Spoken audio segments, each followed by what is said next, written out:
Hey there kids, it's me, MrCreepyPasta, and before we get started on tonight's story, I'm going to let you know about tonight's author. Tonight's author is T.W. Grimm. I'm pretty sure you guys have seen him before because you guys have probably listened to more episodes of Bonesaw Vic's Cryptozoological Gardens. Well, good news if you have listened to those, because you can always learn about more and find out more about Cryptozoological Gardens from Bonesaw Vic and from T.W. Grimm himself. Bonesaw Vic's Cryptozoological Gardens is available now on Amazon.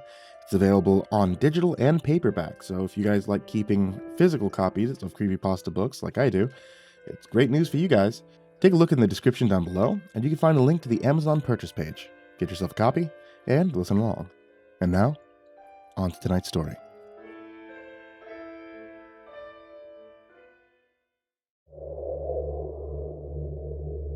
True crime has always been a hot topic across a wide variety of media. People are morbidly fascinated by the dark side of human nature, to the point where real-life accounts of murder and mayhem have become their very own genre. It's not hard to see why people are captivated by the grim stories recounted in this ever-widening sprawl of books, documentaries, and podcasts. In my opinion, this brand of horror is easily the most frightening kind because these heinous events and deeds actually occurred. They can happen, do happen, all the time, every single day. And the victims are most often regular, everyday people. Just like you and me.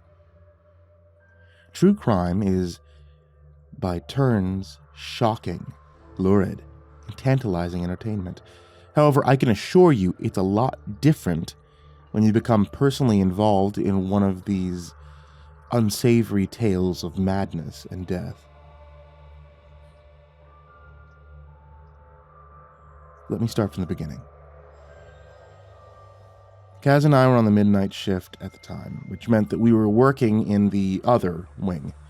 In my opinion, the other wing was hands down the scariest place to work in the whole zoo. No doubt about it. It housed a vampire, a succubus, which is a demonic entity that... it's kind of like a vampire, but much, much worse. A putrid zombie and an 800-year-old skinwalker who was completely off his rocker on psychedelics most of the time. But to me, the most tragically frightening entity in that wing was the poltergeist. Now, her name was Catherine.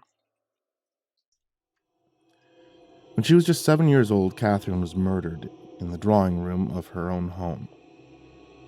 She was decapitated and left to bleed on the floor by an unknown assailant. Catherine's murder was never solved, and she became yet another obscure footnote in the big book of human misery. Tragedy struck yet again after her death. Through the fault of her own, her grief and fury doomed the poor thing to an eternal existence as a poltergeist. This particular brand of spiritual entity has the ability to manipulate physical objects, and they're notorious for their tendency to violently lash out against the living. For the most part, they lack the psychic energy to do more than just open the cupboard doors and knock over a few dishes. Catherine, however, was a rather extreme exception. Her spirit was right full of piss and vinegar. By the time I started working for Vic at the zoo, she was officially responsible for 3 grisly deaths, 4 mental breakdowns, and dozens of physical injuries. These ranged in severity from scratches and slight bruising to crippling compound fractures and internal bleeding.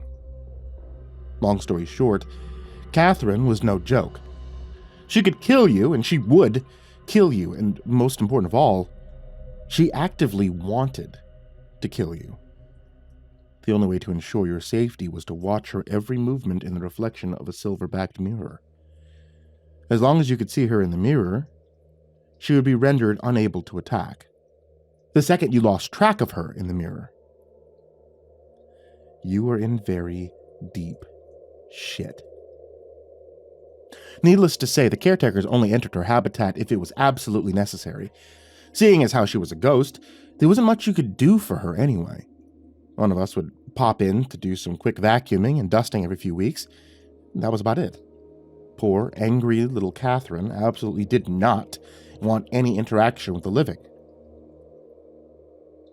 Until I came along. All prior attempts at communication had been unsuccessful. Catherine would just stand there and hold her severed head in the air, silently glaring at the interloper, with murder in her eyes.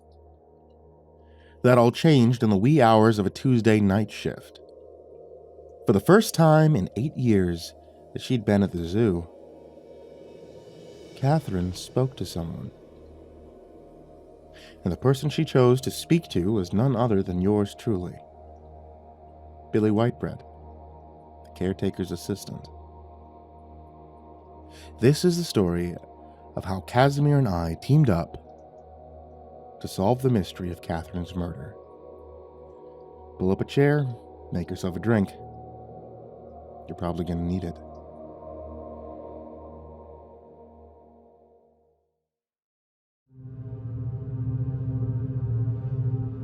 The whole thing started because I was volunteered, against my will, to clean up her habitat by Kaz, who was in a particularly bad mood that night. He peered through the observation window and grunted, "Go fetch a feather duster and the vacuum from the supply closet. Her habitat is filthy. I can barely even see through the glass." I snapped, "Oh, fuck that shit," and started whining about how it wasn't fair. It was obvious no one had bothered to do it since the last time Kaz and I had been on the midnight shift. All the horizontal surfaces were covered in a noticeable layer of furry-looking dust. "Many things in life are not fair," Kaz said, in a condescending tone. "It is not fair that certain people are obscenely rich, while many others are very poor. It is not fair that good people die young, and so many bad people live to see their golden years. And yes, it is not fair that it must be you who cleans the poltergeist's habitat once again. However, I am in a foul mood tonight, and I do not give a shit. Go get the damn feather duster." I growled, "Fuck you too, Rasputin." But I stomped over to a supply closet and did as I was told. It was our second week of a particularly grueling block of midnight shifts, and we were both grumpy and tired. However, one of us was a former Special Forces agent, and it certainly wasn't me. He was also technically my immediate superior, but neither of us cared about that anymore. At that point, we were both just trying to remain unseen in an increasingly volatile environment. As I recall, that week was a rough one in general. It started with 2 people getting killed by Salvatore the vampire. The incident was done and over before anyone could even begin to react. The film crew were working with Sal and his habitat that night. One of the caretakers, who were acting as zoo ambassadors that week, had gotten distracted by the filming process.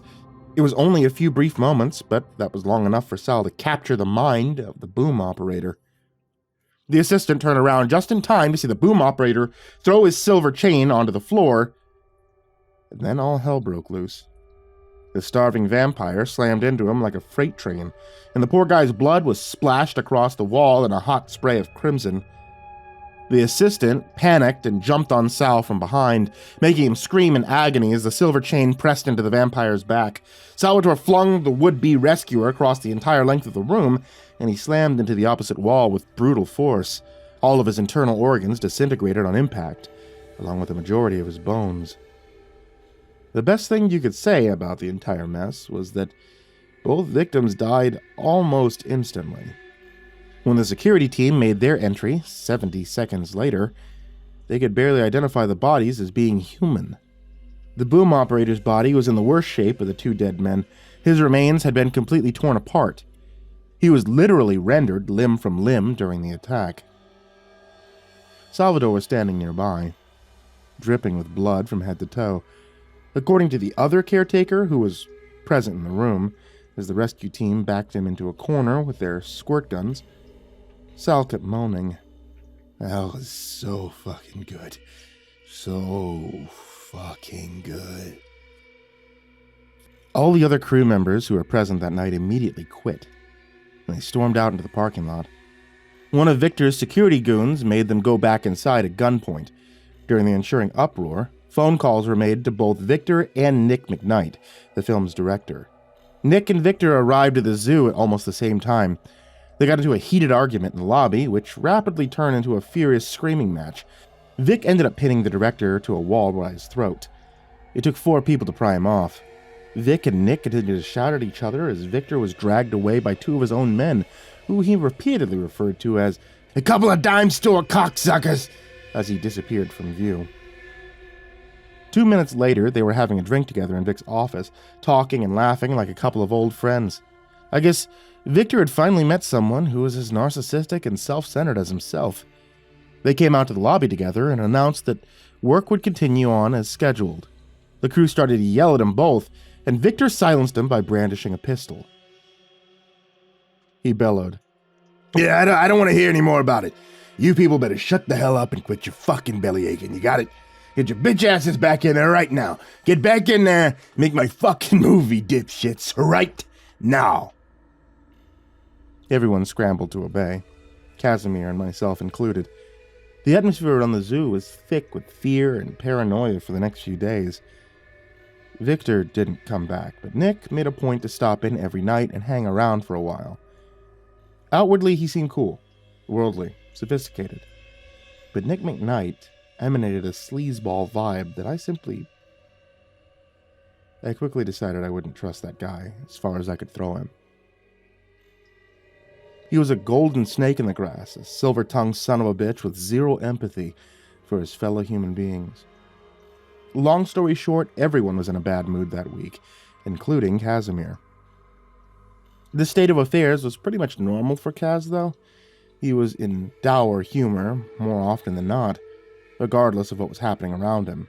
And tonight, he was also being something of a bossy fuckhead to boot. Not a good combo, to say the least. I came back from the supply room with a feather duster under my arm and the vacuum dragging along behind me. I steeled myself for a crusty response, and I sighed. "Hey, Kaz, can I borrow your mirror? Mine was in my utility belt when I came in tonight. Seems to have gone missing." Kaz rolled his eyes at me. He shoved his mirror into my hands and rumbled, "It is not my responsibility to ensure you are properly equipped. Where did it go?" I snorted. "If I knew where it went, it wouldn't be missing, would it? Stop being such a dick. Do you want to volunteer to go in yourself? Then you wouldn't have to part with your precious mirror." "I am tired," Kaz muttered. "I am tired of monsters, tired of Victor, tired of the film crew, and I am also growing tired of Billy Whitebread. I'm tired of everything." I snapped, "You know what, man? I'm also tired. That's right, it isn't just you, my man. I'm tired. I'm stressed out like a motherfucker, and I've really been regretting some of my recent life choices. So let's play nice and just, try to get through another night of babysitting the fucking ghouls." Kaz stepped back and said, "I think you should resume your habit of smoking marijuana. You seem very tense." I pointedly ignored him and punched in the door code. The pneumatic bolts drew back with a high-pitched whirring sound, followed by a series of dull clunks as they slid back in sequence. I gave myself a moment to prepare for what was waiting on the other side of the door. Try as I might, I couldn't seem to get used to Catherine and her... Well, it was mostly the fact that she carried her own head around like a basketball. I guess it was bad enough that her neck ended in a stump, but poor Catherine's head wasn't missing. She carried the fucking thing around in her arms, and that was somehow far worse. I saw her favorite rocking chair creaking back and forth on the far side of the room, but I checked in the mirror to make sure she was there just in case. It was her, all right. Sitting in her child-sized rocking chair with her head in her lap. I hastily dusted the furniture and vacuumed the carpet, keeping a close eye on Catherine in the mirror the entire time. She watched my every movement from her vantage point on her own lap, her face contorted with murderous rage. It was seriously disturbing, and I didn't like it one bit. I just got done vacuuming when Catherine decided it was time to break her silence. As I was unplugging the power cord from the wall outlet, Catherine hopped out of her chair and walked over to the vacuum. She pulled out the bag, and much to my dismay, she tore it open, dumping the contents all over the bare floorboards beside the carpet. I groaned. "What the fuck is that all about? Come on, give me a break over here." Cradling her head under one wispy arm, Catherine knelt down and traced something in the dust with her free hand. When she was finished, she backed away from the dirt pile and beckoned me with a curled finger. I turned to the speaker on the wall and called out, "Are you seeing this, Kaz? She ripped open the vacuum bag and wrote something in the dust. I think she wants me to look at it." Kaz's voice cracked over the speaker. "Go see what it is." I looked at the dead girl's message in the dust, and I felt the prickle of sudden goose flesh popping up on the back of my neck.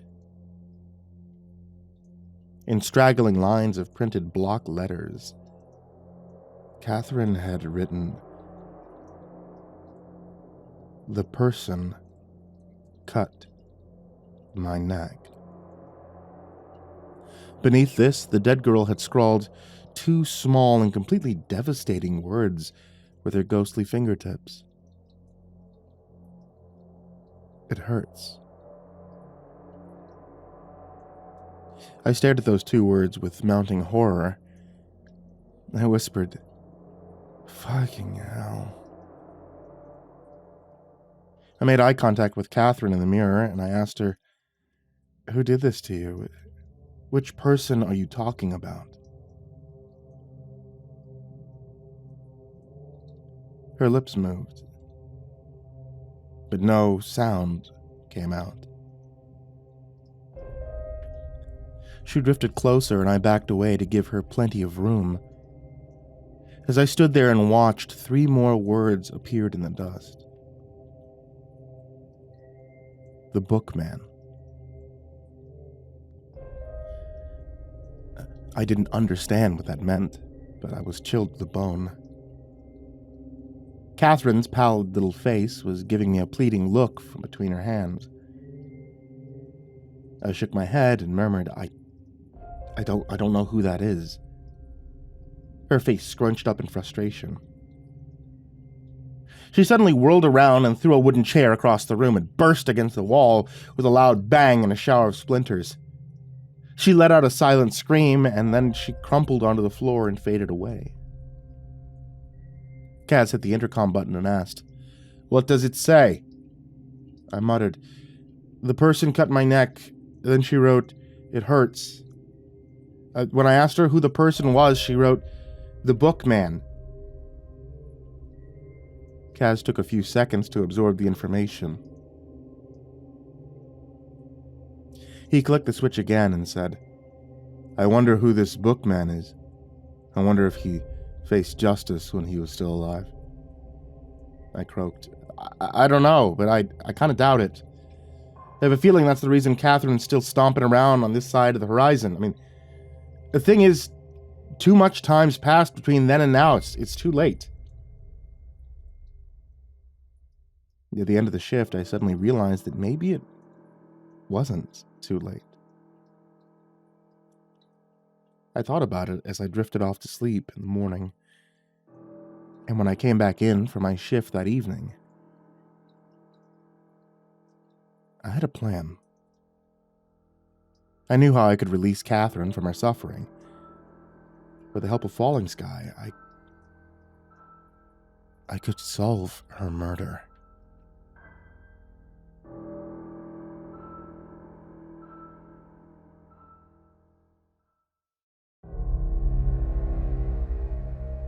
Kaz was unimpressed by my plan. He bluntly told me, "This is a fool's errand. Even if you identify her killer, what will happen then? Are you going to have him arrested? He is long in his grave. The police cannot put handcuffs on a spirit.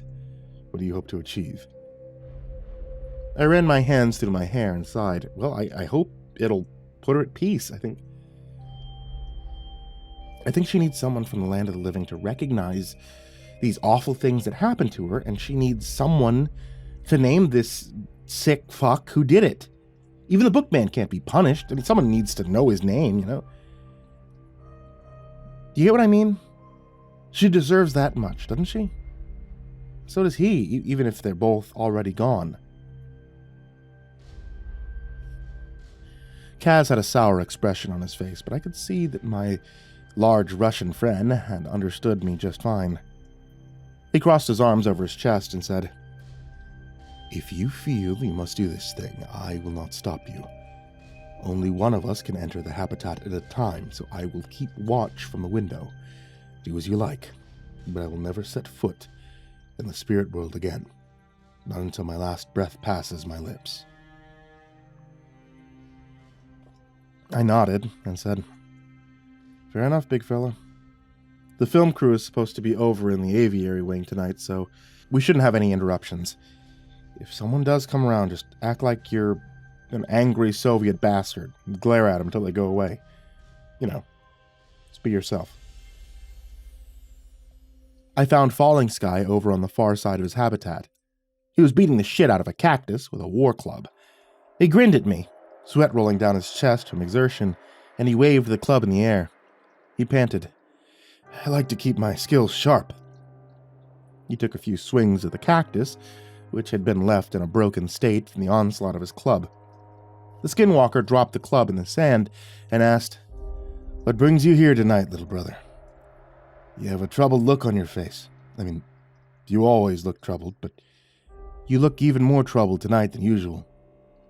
I asked him, "Do you know about Catherine? Her habitat's just like a few doors down from yours." Falling Sky gave me a somber nod. "Yes, of course. She's an angry soul who cannot find her way to the spirit world. It's very tragic. Life is often cruel. So is death." I let out a deep sigh and said, "Well, she kind of asked me to solve her murder last night. I mean, in a roundabout way. I don't think she can talk. Anyway, this is definitely a cold case situation, but I got this crazy idea how it might be possible to figure it out. So, her killer is definitely dead by now, right? I mean, as long as this guy didn't become a restless spirit himself, he's probably kicking around somewhere in the spirit world. Technically, it could be possible to go there and find him." Falling Sky raised an eyebrow at this, and he chuckled. "The spirit world is bigger than you can imagine. It contains everyone and everything that's ever lived beneath the sky. You could wander for 200 years and never find this man. Don't even know his name." I scoffed at his negativity and countered, "Well, I know Catherine's name for him. She called him the Bookman. I mean, it's a start, right?" The skinwalker gave me a patronizing smile. He patted my shoulder and said, "That depends heavily on two things. One, if you can fully open your mind, and two, if the universe deems you worthy of a helping hand. There are many billions of spirits on the other side. It would be like searching for a single leaf in a vast forest." I rubbed my temples and grunted. She told me it still hurts. 100 and some odd years later, and it still hurts. Every day, every night, every single second. For over a century. That really got under my skin, you know? I can't stop thinking about it. This guy, he needs to be brought to justice. However it may play out in the end, it doesn't matter. We have to try. "Sounds like you're speaking for the both of us," Falling Sky noted in a dry tone. "I think perhaps you can only speak for yourself." I closed my eyes and massaged my temples again. I was getting a headache. I muttered, "What else are you doing right now? You're gonna go smack the shit out of another cactus with your war club?" "I'm willing to drink another mug of that horrible tea if it could possibly help this girl. Just thinking about it makes my stomach turn. But I'm willing to do it. What's your excuse?" A slow grin spread across his face. Falling Sky clapped me on the shoulder again and boomed, "You have a pure soul, Billy Whitebread. I can't let such a brave warrior face this evil alone. Well, eagle or bear? Which do you choose?" I grimaced at him and snapped, "Look, you can come along or stay here, but I'm not going to take on the form of an animal. It's a bunch of pseudo-spiritual horse shit. Don't be such a corny douchebag. This isn't a movie. Going to the spirit world is serious business, isn't it?" Falling Sky smirked at me and said, "You don't even know what to do when you get there, but now you're suddenly an expert. How can anything be serious when your name is Billy Wheatbread?" I gave him the side eye and grumbled, "The name's Billy Whitebread, okay? I don't call you Sinking Clouds or something, do I? Yeah, you didn't like that, did you? I could kill you in a heartbeat."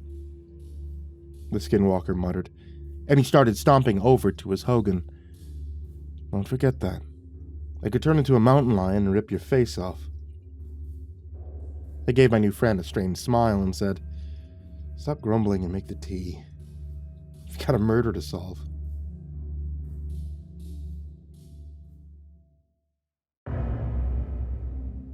The tea was just as awful as the first time. I squirmed and gagged and wiped tears from my eyes, but in the end I managed to keep it down. The habitat fell away into a thick rolling mist. We had arrived. I gave Falling Sky an annoyed look and asked, Can you please change back into a human being? You don't need to be a bear right now, do you? It's not helpful. Falling Sky shot back a quavering falsetto. Oh, can you please change back into a human being? It's not helpful. I rolled my eyes and said, Quit being a tool. It's just kind of weird and unnecessary, that's all. He snapped, Mind your own business, Billy Cornbread. I'd rather be a bear than a pasty white cry monkey. Okie dokie, dickhead. Real mature. Fine, go ahead, be a stupid bear. Hell, turn into a frickin' pelican. If it makes you happy. Fuck, you're so weird. The skinwalker gave me a baleful look and said, Better to be weird than normal. Normal people will never know the joy of taking a shit when you're flapping your wings at 4,000 feet. Just sticking your backside into the abyss, letting it rain down. Now, that is freedom. He started to amble away in some random direction. I called out, Where are you going? Falling Sky looked over his shoulder and yelled back, How the heck should I know? This is your adventure, not mine. All I know is if you're trying to find something, you have to look for it. So that's what I'm doing. I muttered, Fair enough, and I followed him into the roiling mist. As we plodded along through the dull and featureless landscape, I found myself having second thoughts about the viability of this plan. Was I wrong? Was this actually a stupid fucking idea? For some unknown reason, I had imagined I'd be stumbling across a series of clues and a cast of zany characters, encountering danger and intrigue as I navigated through a fantasy landscape. This, however, was the exact opposite. There were no clues, no zany characters, no fantasy landscape. It was just a whole lot of thick, gray fog everywhere I looked. It was excruciatingly boring, and it sucked. It was the polar opposite of an adventure. I tapped Falling Sky on his fluffy hindquarters and muttered, I think you were right, man. How are we supposed to find anything in this fog? The skinwalker looked back at me with a shocked expression. He growled, Did you just touch my ass? I sputtered, What? No, I mean, yeah, but I did. Oh, don't you look at me like that. I wasn't thinking of it as your ass. It's like, it's a big round bear butt, not a human butt. It's different. His eyes narrowed and he rumbled, Not to me, it isn't. Hands off my bear butt, Billy. Who's the weird one now? I threw my hands up and yelled, Fine, I won't touch your ass anymore. Happy? Look, I'm starting to think that maybe you were right. Okay, this was a waste of time. There's nothing for miles except for this shitty fog and nothing else at all. This is bullshit. Falling Sky gave me a pitying look, which was a very strange expression to see on the face of a bear. He snorted, What fog? I see the sun, the blue sky, a grassy plain that stretches for days in every direction. I think you're seeing the fog of your own clouded mind, little brother. You have to let go of reality, throw it aside, fall into the abyss. I closed my eyes, and I imagined I was clinging to a rope.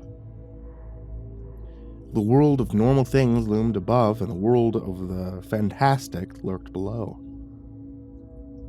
I imagined the coarse texture of the rope against my palms, and the strain in my arms from suspending my body weight above the abyss, and then I imagined letting go of the rope and plummeting into thin air, tumbling headlong into a place where space and time were meaningless. It was frightening, but it was also exhilarating. And I opened my eyes. The fog was gone. I was standing on a street corner somewhere in the distant past, I watched as milling crowds of men wearing dark suits rushed into their various destinations, interspersed with women shuffling along in their tight corsets and bustle skirts. A shoe shine stand was set up nearby, and a tiny scrap of a kid who was maybe 8 years old was buffing a man's shoes as he read the newspaper.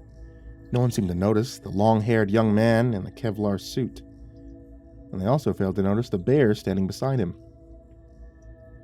I whispered, "Can't they see us? Are we invisible?"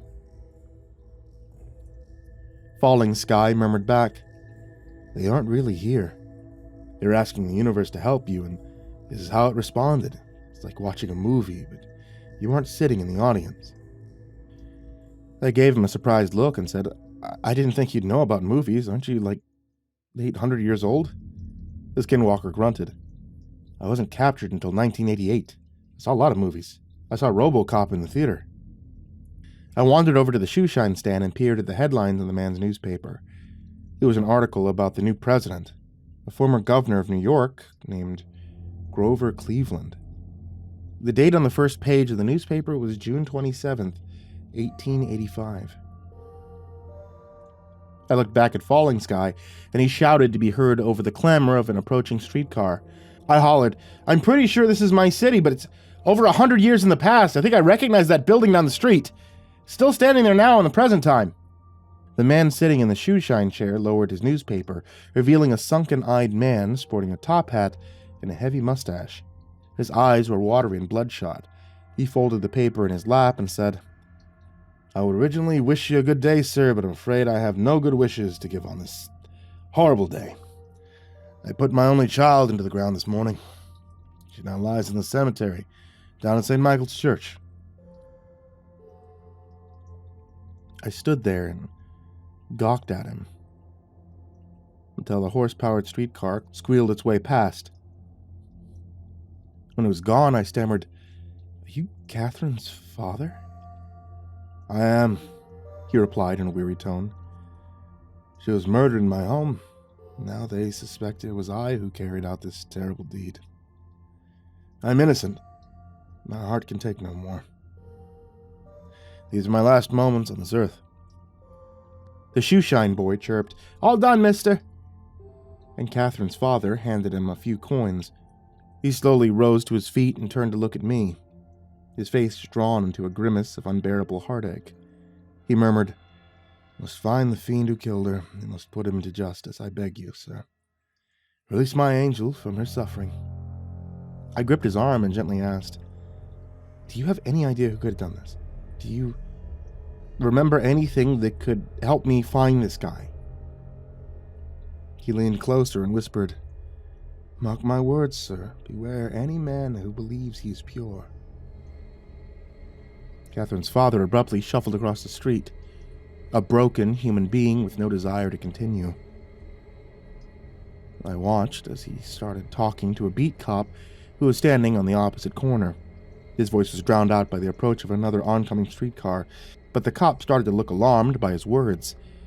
Just before the streetcar passed between us, the grieving man pulled a revolver out of his coat, and he put the barrel against his temple.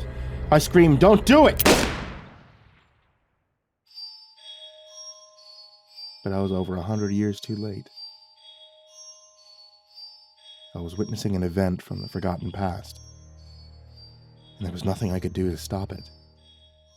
I heard the shot, followed by a volley of horrified shrieks from the witnesses. When the streetcar passed out of view, Catherine's dad was lying in a pool of blood.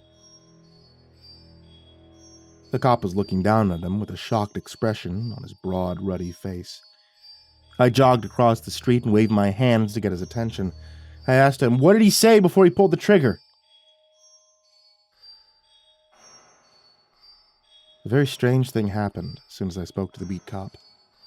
As soon as he heard my voice, he appeared to step out of the scene, for lack of a better description, and his facial expression turned neutral. It was pretty jarring. At a family Christmas gathering many years ago, I sat down with the kids and tried to play one of these newfangled modern video games. My interactions with the non-playable characters reminded me strongly of the beat cop. The way the characters just stopped what they were doing and focused on me was unnervingly similar. The cop answered in a neutral tone. He said he was innocent, sir, and then he said something about a wolf who dressed as a shepherd. I didn't catch it all because of the streetcar.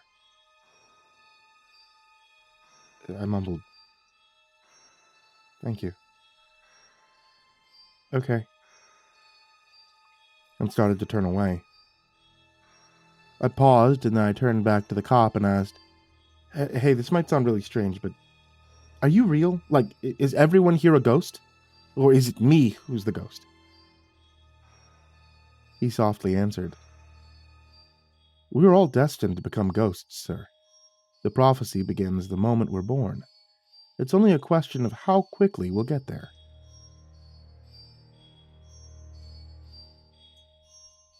I gave him an awkward nod and said, "Okay, yeah, good point. Thanks." He immediately fell back into the horrifying scene around him, as if I no longer existed. I ran across the street to join Falling Sky, who was hunkered down on his haunches, impatiently waiting my return. I ran my hands through my hair and gasped, "See that? Holy shit, man, I didn't see that coming, like, at all. Well, I guess that rules out her dad." "Perhaps he did it to escape the misery of his guilt," the skinwalker pondered. "But maybe not. That remains to be seen." I looked around us and grumbled, "Now what? Where do we go to next?" Falling Sky stood on his hind legs and lifted his paws skyward. He said, "Ask the universe. If she's feeling kind, maybe she'll give you a sign." I shrugged and said, "Well, it can't hurt, I guess." "Hey, universe!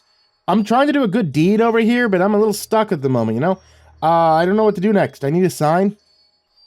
As the last words exited my mouth, the town clock began to toll in the distance.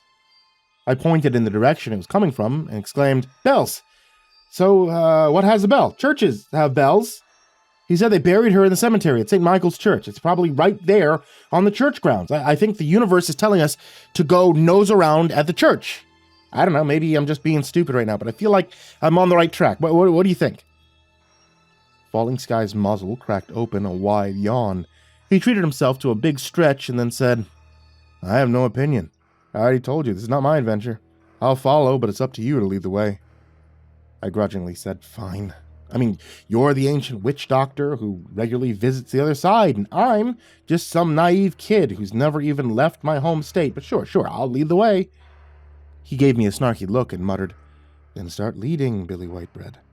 Go ask someone where we can find this church." I shot him a sullen look, then stepped into the flow of foot traffic at the side of the street. I chose some random lady in her stupidly bulky dress and elaborate bonnet, and I stepped in front of her as she was shuffling past. She stopped cold in her tracks, staring at me with the same disturbingly smooth, neutral expression as the beat cop. I said, "Sorry to disturb you, ma'am, but me and my talking bear are looking for St. Michael's Church. Can you tell me where it is?" She didn't even give me a second look. She just replied, "Yes, of course." She pointed with a daintily gloved hand. "Just head that way until you hit Elgin Street. Turn left, and it'll be another 5 minutes or so down the street." I performed a deep bow and said, "Thank you very kindly, madam." Her face went blank, and she serenely continued on her way as if she hadn't just been accosted by a strange young man and a bear. I watched her go with a bemused look, and I shook my head. I said to Falling Sky, "I don't know, man, I just can't see things the same way I did before I knew about skinwalkers and the water nymphs, and, like, all this other weird shit. They say truth is stranger than fiction, but I'm starting to think they're the same thing."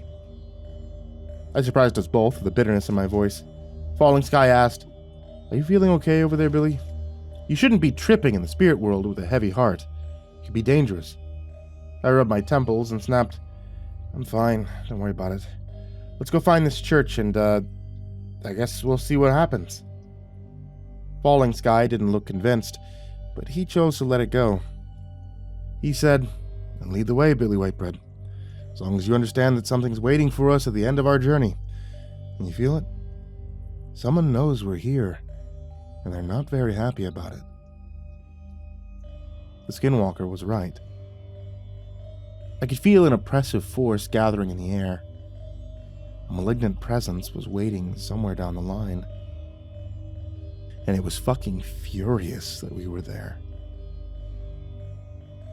I murmured, "It's the Bookman. He doesn't want anyone to know his real identity. I think he's scared too. He's scared to face the justice he avoided when he was still alive." Falling Sky nodded his shaggy head in agreement. He growled, "I hope we'll be able to deliver that justice, Billy Whitebread. I hope for it very much."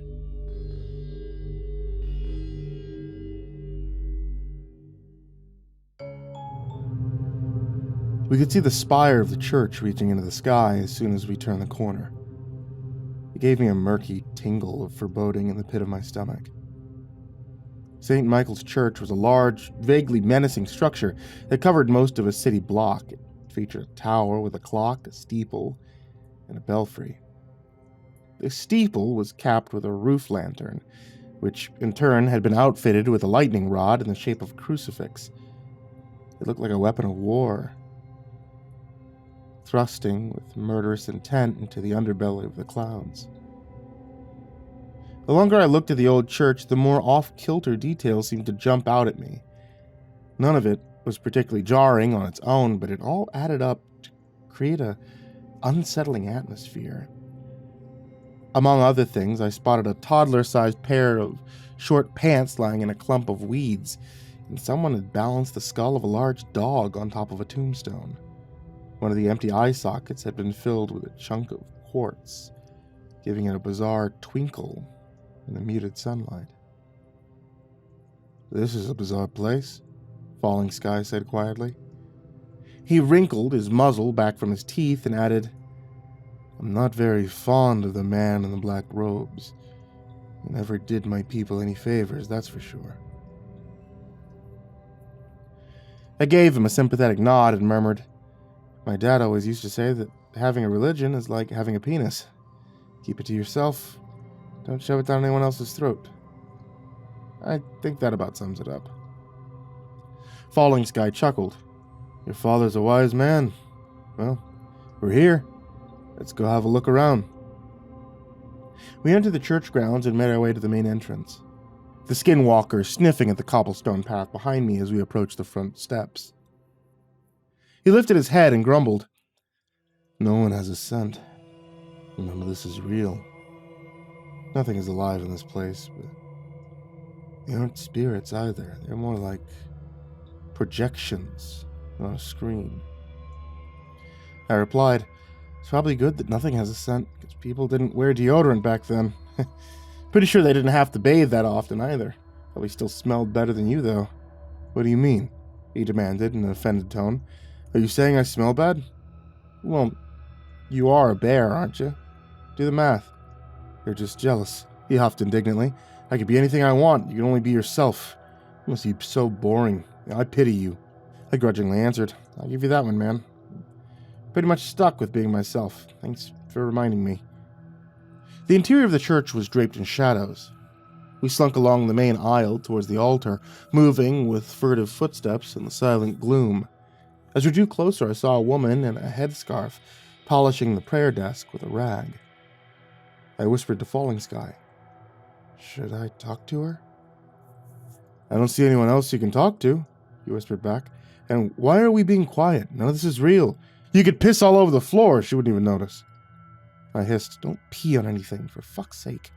Here, just hang back for a minute and behave yourself." Falling Sky snorted, "Here's some behaving for you," and squeezed out a horrible fart. I gave him a disgusted look and lifted my shirt over my nose. I choked. "Did something crawl up your ass and die? I thought there weren't any smells in this world. Fucking hell, man." He giggled at me and said, "Yes, but we aren't part of the world, and you shouldn't scold me for my bodily functions. I'm 800 years old, Billy Whitebread. Have some sympathy for an old man." The woman straightened up as I approached, and she exclaimed, "We don't get many visitors here on a Saturday afternoon. My name's Constance. The Reverend isn't here, I'm afraid, but perhaps I can be of service to you?" I sighed. "Well, Constance, I sure hope so. Did you have a funeral for a member of your congregation this morning? A little girl named Catherine. She folded her hands together and murmured, "Yeah, it was a tragic affair. Only 7 years old, and she was murdered in her own parlor. They say it was her own father who did it, but I don't believe that to be true." "It wasn't him," I agreed. "I don't suppose you have any idea who did it, do you? Because, that would be, pretty fucking awesome." "Oh, I had my suspicions," Constance said quietly, "but I can't prove them. I just had a feeling, that was all. And you can't very well go to the authorities because you have a vague feeling of someone's guilt, can you? So I kept it to myself. It wasn't long before I was murdered, too." I did a double take and said, What? Who killed you?" "I don't know," Constance said quietly. "I would suspect it was the same person who killed poor Catherine. I kept my suspicions to myself, but it was probably written all over my face whenever I saw them. I was out for an evening stroll beside the river when they chose to strike. The fiend must have been lurking in the shadows as they followed me to my doom. When the footpath passed beneath the bridge, the horrible beast rushed up behind me and pushed me into the river. I clutched at his sleeve as I fell in, but it tore beneath my grasp, and I came away with only a bit of cloth in my hands. It was very dark beneath the bridge. I never saw who attacked me. The current carried me away into the night, and, well, no one ever knew what became of me." I gawked at her with my mouth hanging open. She stared back with no expression. My mind was racing. Slowly, I asked, "You wouldn't have any idea where your body ended up, would you?" Constance nodded, and my heart leapt into my throat. She said, "It was where the river bends as it passes Orville Haskins' farmstead. I was still alive when the water spat me up on the riverbank. I didn't drown, as my murderer had intended. I was too battered and exhausted to climb up the bank, and so I died of exposure." I winced and said, "Oof, that's a cheerful little fact, isn't it?" "Man, that's rough. For what it's worth, I'm sorry that happened to you." Gently, she said, "I was sorry too. Is there anything else I can help you with?" I let out a deep, shaky breath. I asked, "Can you maybe give me the name of the person you think committed the murder? Well, the murderers, I guess. Hers, yours, God knows who else." She shook her head, and in a grave tone she said, "The heavens may know their identity, but I do not. If I can't say it's the truth, then it can't pass my lips." I grumbled. "Fair enough, I suppose. Okay, thank you for your help." Constance looked at me in the eye and said, "Friends always hide in the darkness. Expose the beast to the light, then bring judgment upon him. We all wish you the best." With that said, Constance abruptly disengaged from the conversation and went back to polishing the prayer desk. I stood there and watched her for a few moments, then I called out, "Come on, big guy. Let's see if we can flag down one of those taxi carriage things. I think we're taking a trip out to the countryside."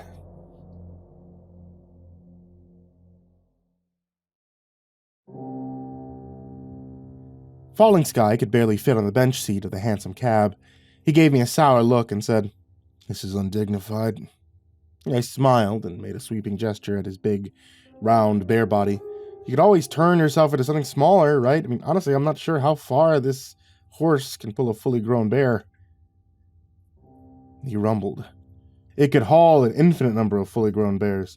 This is a vision quest, Billy Whitebread. There's no here or there in this place. We are nowhere." He clambered up into the cab, and in a decidedly snarky tone, he added, "It is my sacred right to live and breathe as whatever animal I choose. Thought we already talked about this. Respect my culture." I muttered, "Whatever you say, weirdo." And I went to the back of the carriage to speak with the driver. The driver smiled down at me from his lofty perch at the back of the carriage, showing off about 14 yellow teeth. He exclaimed, "Good afternoon, lad. Needing a lift, are you?" I said, Yes, sir, I sure do. Can you take us out to Orville Haskins' farm? Do you know where that is? I do indeed, he replied cheerfully. Just a short trot beyond the town limits. Have a seat beside your friend, young man. We'll be off presently. I shook my head and replied, "This fat ass taking up the whole seat. Can I sit up there beside you?" I heard Falling Sky mutter in the background. Pretty mouthy for someone I could eat alive. Couldn't be the first time.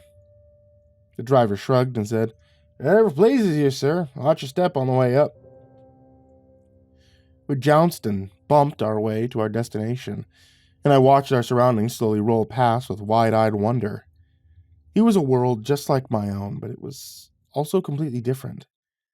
In the heart of the city in 1996, we had chain restaurants and shopping centers, pizza parlors, video stores. But in the 1880s, there were mercantile shops and general stores, blacksmiths, cobblers. Back in my present-day reality, blacksmiths and cobblers hardly even existed anymore. It was like watching a big-budget historical film with all the glamour scrubbed away, revealing the fresh piles of horse shit all over the road. I looked over at the burly apparition steering the carriage beside me, and I asked, "I don't suppose you've ever heard of someone called the Bookman, have you? Or something?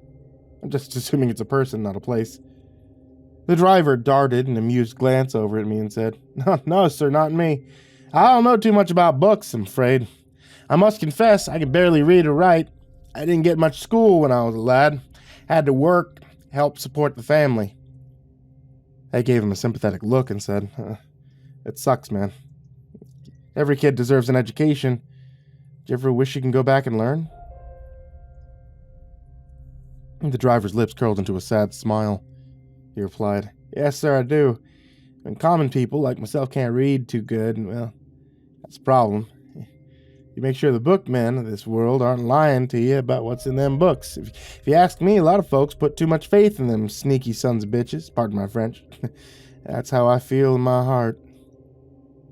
I turned his words over in my mind, and for a brief second I almost had a spark of an idea, but then it was gone, replaced with the clip-clopping of horse hooves and the monotonous squeaking of the axle. I asked, "How much longer?" And the driver abruptly halted his horse. The teeming city streets were suddenly gone, replaced by a dirt road and a ramshackle farmhouse. There was a barn drunkenly leaning against the horizon in the background. The property line was bordered by an ancient fence. It was slowly collapsing and rotting into mulch where it stood. In the distance, a handful of scrawny cattle were attempting to graze in a field of weeds and thistle. The driver boomed, "Here it is! Farmstead of Mr. Orville Haskins. Truth be told, I have no idea why anyone would go out their way to visit that old man. He's got bats in the belfry, old Orville does. He's a lunatic." I started to explain the situation, but the blank look on his face reminded me he wasn't a real person who I'd actually give a shit. I stepped down and muttered to myself, "Lunatic. Well, it should be interesting." Falling Sky struggled out of the carriage and lumbered over to stand beside me. He cracked his jaws in a huge yawn, let out a sneeze, and then he gave his head a vigorous shake. The skinwalker saw me staring at him. He demanded, "What are you looking at? Feels good, okay? You wouldn't understand unless you had fur." I looked up at the driver and said, "Hey man, I don't really have any money on me right now, and even if I did, it'd be from the wrong time period. Is it okay if no charge for you two fine gentlemen?" The driver interrupted. He gave me a meaningful look and added, "Be mindful of what he says to you. A lot of it'll be nonsense, but not all of it. You have to pay attention. He speaks in riddles." Falling Sky rolled his eyes and snorted, "All you people speak in riddles. I wish the universe could just pass us a note or something. It's taking too long." "If only it could be that easy," the driver agreed. "Good luck, gentlemen. I truly hope for the best." He pulled his carriage around in a tight U-turn, and he headed off back towards town. They got maybe 100 feet away before the driver, his cab, and his horse all disappeared into a shimmer of light. And then it was just me and the bear, standing in the middle of nowhere as a cloud of dust settled back to the parched earth beneath our feet. I looked over at the creepy little farmhouse and I murmured, "This place reminds me of the Texas Chainsaw Massacre. How about you lead the way this time, bear guy? I mean, you're all big and bear-like, so, you know." Falling Sky grunted. "I saw that movie too. It scared the crap out of me. You go ahead." With great reluctance, I started up the heavily rutted laneway, and the skinwalker trailed behind me. I already knew this part of our journey was going to degenerate into an ordeal. I could just about taste it in the air. Catherine's killer knew we were sniffing at his trail. Unlike the rest of the characters in this interactive murder mystery, the Bookman was a real spirit, not just a projection of the past. He wouldn't stand idle as we sought to uncover his identity. One way or another, he would try to silence us.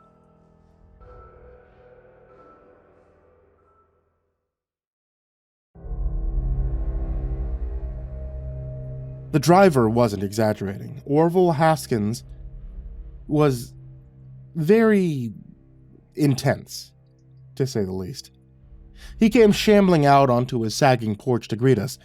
Orville could have been anywhere between 30 and 70 years old. He was a hollow-eyed corpse of a man with a wild, feral stare.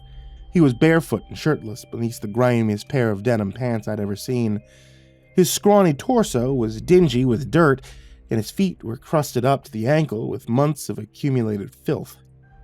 I was glad you couldn't smell the inhabitants of this world, because Orville definitely stank like a corpse. Orville peeled back his cracked lips and gave me an off-kilter grin, revealing a set of chompers that made the cab driver's teeth look like a set of Da Vinci veneers. He lifted his ragged hat in a cordial greeting, and I noticed his hands were just as filthy as his bare feet. I thought to myself, this guy ate with those hands. Ugh. Orville plopped his hat back over his greasy helmet of hair, and he squawked, "Good afternoon, sir. It's a fine day for absolution. Yes, sir, I reckon you fellers here to see a gal out by the river. She's murdered by the Shadow Man, poor thing. I was told about it in a dream. I go to see the angels, and they tell me things." Falling Sky slinked a little closer, his eyes bright with curiosity. He whispered, "I've heard of such things from the spirits. There are those who can travel to the spirit world while they sleep. They're called dreamers. Some of them are oracles. Some of them are madmen." Orville nodded his head vigorously in agreement.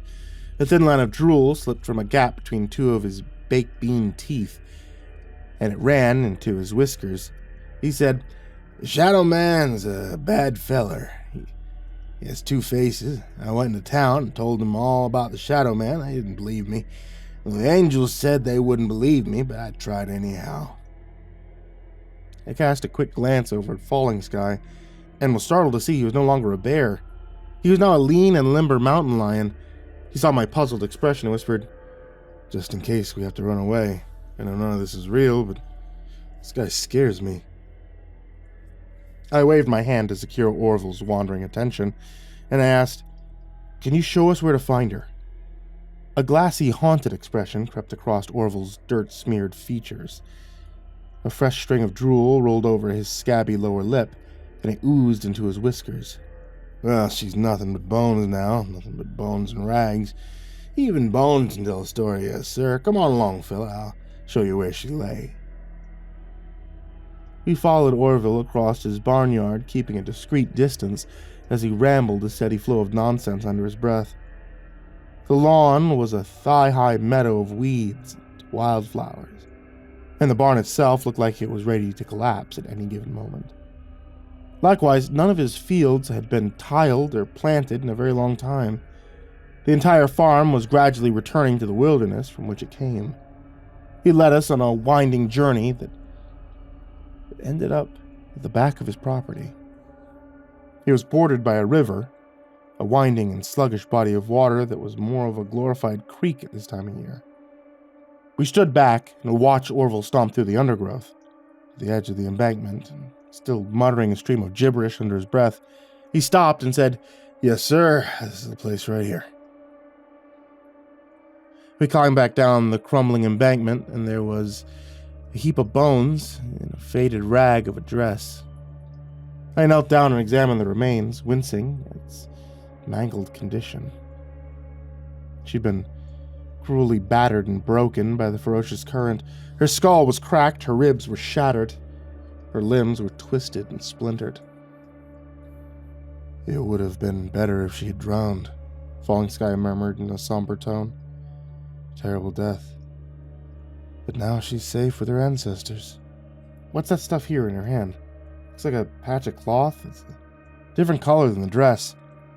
I carefully pulled the rotting material away from her broken fingers. It was indeed a thin strip of black cloth. I showed it to Falling Sky. "This came from the Bookman. I bet she ripped it off his shirt or something as she fell into the water." Falling Sky examined it closely, his tail lashing around in agitation. He said, "It seems too thick to come from a shirt. Maybe he was wearing a coat, a dark cloak." I nodded thoughtfully and tucked the scrap of cloth into my pocket. I mumbled, Yeah, I think you're onto something there. A cloak, a long coat, something like that. Some of these guys ran around in extra long suit jackets, especially at night. It was a style of evening wear. I think that's why Orville calls him the Shadow Man." The skinwalker settled down on his haunches. His eyes narrowed in thought. He mused, "A man in a long, dark coat. Dead girl called him the Bookman. What do you think of when you put these two things together?" I muttered, Victorian-era library, maybe? An accountant. Help me out here, man. What do you think? I hunkered down to get a closer look at the skeletal remains, but I had no idea what I was looking for. I mean, I wasn't a forensics specialist of any kind, was I? I was just a young fellow who'd bitten off more than he could chew. I looked up and called out, Hey, Orville, can I ask you a question?" Seconds went by without a response. I looked up just in time to catch a brief impression of a shadowy figure at the edge of the embankment. There was a swirl of black, and then the figure was gone. I gasped. Did you see that?" The Falling Sky was already scrambling up the slope. He paused at the top of the embankment, his tail lashing around, and he said, "You better come see this." I struggled my way to the top, and I inhaled sharply at what was waiting for me in the overgrown weeds. Orville had been quietly murdered as we were playing detective down below. His throat had been slashed open from ear to ear. I hissed, "What the fuck? This isn't how he died like in the real world. I thought none of this was real, man. That looks pretty real to me." Falling Sky frowned at the body. His eyes were troubled. "Everyone and everything we see here, it's all just a projection. It shouldn't be possible to harm them in any way. It'd be like stepping into a movie and interfering with the actors. It simply shouldn't be possible." I rubbed my eyes and groaned. "Well, what happened anyway? I think we both know who did it, but how?" Falling Sky mused to himself. "You and I should be trapped in the world of the living, but we found a way to step over that barrier. Likewise, the Bookman must have found a way around the veil that lies between the spirits and the great beyond. If this is true, the natural laws of what can and what can never be, they no longer apply to him." I nervously cleared my throat and croaked, "That sounds bad. I mean, if he can, like, straight up murder these astral projections, or whatever the fuck you call them, could he kill us too?" Falling Sky gave me a grim look. He said, "I don't know, and I don't wish to find out." I made an unhappy noise and cast a quick glance over both shoulders. I murmured, I'd love to expose the dickhead's identity and help Catherine. I don't want to die trying. I hate to say it, but I think we should maybe give up and go home. I'm not too keen on joining Catherine as a restless spirit." The skinwalker stretched up his hind legs and dropped a heavy paw on my shoulder. He said, "If he can break the boundaries between the spirit world in the greater beyond. He can also transcend the barrier between the dead and the living. It will not be safe from him there. I absorbed this information with a sinking feeling in the pit of my stomach. I groaned. Oh, fuck me. Well, that sucks, doesn't it? I mean, look what he did to this fucking guy. Okay. I'll just, I don't know. Actually, I don't know what to do. Falling Guy dropped onto all four legs and started pushing his way through the weeds. He called back, "There's only one course of action as of right now. I am officially relieving you of your leadership. Follow me." I hurried after him and gasped, "Hey, wait up! Where are we going?" Falling Sky looked back at me with wide, feral eyes. He licked his chops and growled, "We must go finish what we started. Prepare yourself, Billy Whitebread. We're going to war."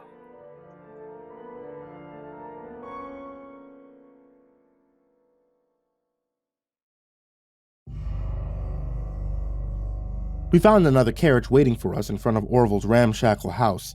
This one was a fully enclosed coach model with an elevated seat for the driver. The seat in question was occupied by a smartly dressed chap in a black top hat. A curtain was drawn back from a window as we approached, and a slender hand in a velvet glove waved us over. The door popped open. The skinwalker and I shared a questioning look. He said, "After you, Billy." I snorted. "Hey, wasn't I just relieved of my leadership a few minutes ago? Why am I climbing in first?"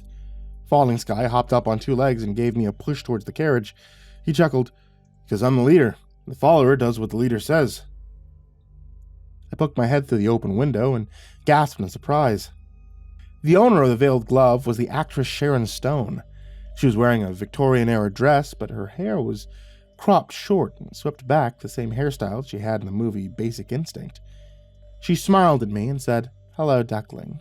It's been a while, hasn't it? You look good. Looks like you're putting some meat on those bones. How about a quickie for old time's sake?" I looked back at Falling Sky and groaned. "It's a succubus.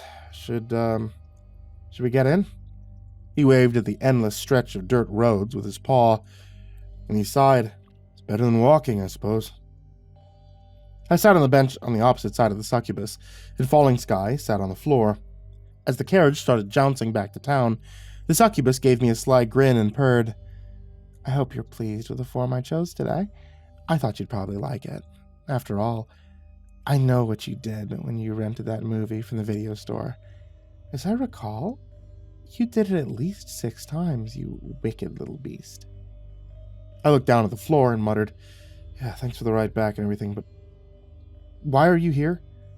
She gave me a shrug and said, "I think your little mission here is very honorable. It's very brave for a little snack like yourself to take on a nasty piece of work like him. Even the likes of a skinwalker is afraid of him. That's saying something." I gave her a sharp look and leaned forward. My hands knotted together in my lap. "You know who's responsible? Like his real name?" The succubus giggled. "Of course."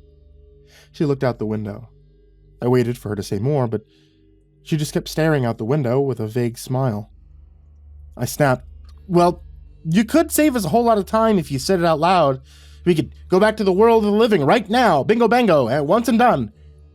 She gave me a smarmy grin and said, "Oh, I'm afraid I'm not allowed to do that. The greater beyond works in mysterious ways. You have to figure it out on your own. I'm just here to give you a ride, but... oh, I don't know. Maybe I could give you a hint." I gripped her hand in both of mine and hissed, "Yes, please, anything at all." The succubus murmured, "Well, I'm going to need a little something in return. Quid pro quo, my sweetness. Lay with me again. You could have me in my current form. Would you like that? You could act out all those fantasies you had while you watched the movie." I shifted uncomfortably in my seat and shot a glance over at the skinwalker, who was looking on with an amused glint in his eye. He said, "Don't look over here, Billy Whitebread. She prefers beings that still have their souls intact. I traded mine to become a witch." I gave him a sour grimace and croaked, "How convenient." Fuck. Okay, weird timing, but okay. But we don't do it in front of the mountain lion. That's just weird. You can't drink any of my blood either. That fucking hurt. No way. And my soul is definitely off limits. The succubus pouted. "Not even a mouthful of blood? You're being stingy. Honestly, this is barely even worth my time, but I suppose I'll accept your terms." Oh, she put her head out the window and bellowed, "Driver, stop the carriage." There was no answer to the demon's command. A look of alarm spread across her face. She leaned closer and urgently whispered, "I hold thrall over all entities who exist in the greater beyond, real or otherwise. This isn't right." A whip cracked across the horse's right flank, and the stallion veered off the road. The carriage jounced across a shallow ditch and started careening through an overgrown meadow. We all screamed in unison as we were bounced around inside the carriage like a palmful of dice. The wheels hit a deep rut in the soil, and the entire thing rolled upside down. The horse dragged the carriage through the tall weeds for a few seconds, and then it managed to break free of its reins. It disappeared from sight with a rapid thundering of hooves, and then all went silent. In the aftermath, I found myself tangled up with the Victorian Sharon Stone on the roof of the carriage, which was now the floor. Falling Sky was lying heavily across both of us, growling and panting hot lion breath into my face. I groaned, "Get off me, you big galoot," and struggled my way through the window. Felt a hand slide up the back of my leg as I was wriggling to freedom and yelled, "Not right now, lady! The hell!" The succubus yelled back, "Fine, be like that. It's your loss, not mine." When we were all standing beside the carriage, I turned to the succubus and grunted, "How'd you choose your driver? Did he kind of just appear with the carriage?" She nodded thoughtfully and said, "I didn't really put much thought into it at the time, but yes, he just came with the coach. I dismissed him as part of the scenery, but I was wrong. Very unusual. I hold domain over all things in the void, so I can only presume the driver was him. You know, that piece of shit I'm not allowed to mention my name. I'd love to have a word with him, if you know what I mean." She held up her hand and flexed her fingers, which grew into wickedly long talons before my eyes. She wiggled them and breathed, "Scratchy, scratchy. There goes his innards. Unfortunately, I can't touch him. When he died, everyone thought he was a good man, so now he has the protection of fond thoughts and good intentions. It's a very powerful force." I stammered, Hey, wait up a second. Are you saying that, like, if everyone thinks you're a good person when you die, you're immune to the consequences of the spirit world?" "Exactly," she replied in a sour tone. "Not fair, is it?" "Nothing's fair in this universe, if you ask me. But that's just how it is. That's why it's so important that you attach his evil deeds to his name, so he can be held accountable for his crimes. It's not too late." I nodded in reluctant agreement and said, "Yeah, that sucks. But it is what it is. Hey, listen, I don't think I'm in the mood to do the thing right now. Can you please maybe just..." She waved off my pathetic begging and shushed me with a finger to my lips. She said, "In your day and age, Catherine's death has long since been forgotten. The trail's gone cold. But this is a different where and a different when. If you want to play detective, you should investigate the scene of the crime. That's probably more than I should say, but frankly, the universe can mind its own damn business." I threw my hands up in the sky and exclaimed, Thank you so much. I never thought I'd say this to a literal demon, but you were the best." The succubus flared her eyes an unearthly neon red. She rumbled, "I consider this a debt, and the debt must be repaid in full. Do you understand this, my duckling?" I suppressed the urge to take a step or two away from her. I cleared my throat and quivered. Yeah, of course. Can you look like Sharon Stone when it happens? I mean, is that still, is that still okay?" She bared a mouthful of bristling fangs at me, and my blood froze. Falling Sky sprang back a good 10 feet and crouched low, his own snout wrinkled back to expose his teeth. The demon growled, "This is a debt, not a deal. I'll appear before you as I wish, you pathetic little bug." The succubus smiled to herself and added, "Perhaps I'll be in a foul mood that day, and I'll show you my true form. You won't be much of use to anyone after that, believe me. You'll be a broken shell that screams whenever it feels someone's touch." I stared at it with my mouth gaping open. Slowly I muttered, "Holy shit, lady. You sure don't take rejection well." "Oh, go fuck yourself," she snapped back briskly. "You're no Casanova, my boy. Just remember, it's a debt, not a deal. When I come to collect, you'll give me what's mine." She gave me the finger, and then vanished into thin air. There was a loud crack that sounded like thunder. She was gone. From behind me, Falling Sky suppressed a snicker. He shook his head at me and said, "Oh boy, you're in for some trouble now." I whirled around and shouted, "Oh, fuck you, man! This isn't funny!" No, not you," the skinwalker chuckled. "But the ancestors would think it's hilarious. I can't wait to tell them. No, let's start walking back to town, I guess. They'll have to find Catherine's old address somehow." I crossed my arms and said, "No, I have a better idea. Change into a horse." He gave me a puzzled look. Slowly he asked, "How is that going to get us there faster? You can't run as fast as..." "What? No! Oh, look, there's no way that's happening. Nope." I stormed closer to him and said in a strangled whisper, "Fuck you. I have a literal demon that wants to eat my face and devour my fucking soul, so fuck you. You're gonna turn into a fucking horsey, my man. Hear me? You're gonna turn into a nice little riding horse, and then I'm gonna jump on your back and ride your bitch ass into town. You're the one who decided we should catch a ride with her, remember? You, our fearless captain who made me get into a carriage first. You remember that?" "Of course," he replied calmly. "Why should I go first? There was a demon in there. Much safer to see what happens to the other guy first." I gritted my teeth and rubbed my temples. Whether this world was real or unreal, it was up for debate. But either way, I was apparently still able to develop a nasty headache. I said, "Okay, that's valid. Sure. Now turn into a motherfucking horse, douchebag, or I'll tell Victor that you have a TV in your Hogan." Falling Sky gave me a wounded look. He mumbled, "Probably already knows. Victor knows everything." "He doesn't know jack frickin' shit about the day-to-day happenings around the zoo," I retorted. "Don't kid yourself. Vic kinda relies a bit on the microphones and cameras, but he mostly depends on his snitches. Yeah, I'm pretty sure he's got a few. The succubus, she's one of them, but he's only got her for the real heavy stuff. She demands a human life, and that could be risky. No, there's at least one more, and I think they're on the caretaker team. I don't know who it is yet, but I have my suspicions." The skinwalker blinked at me, stunned by this revelation. He mewed, "I didn't know that. Anyway, let's get moseying along, little doggy. Come on."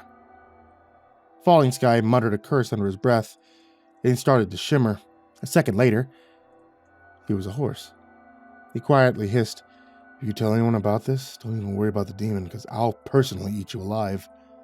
I gave him a weary nod and said, "It's a deal, Mr. Ed." I awkwardly scrambled onto his back. I'd never ridden a horse before, but Falling Sky was the best horse a first-timer could ever hope for. He trotted off down the dusty road, following the sky as it sank towards the horizon. I can only guess what kind of horrors the murder scene would have in store for us, but I knew one thing. I really, sincerely regretted taking this burden on in the first place, but it was too late to turn back. All I could do was harden my resolve, keep moseying on into the sunset.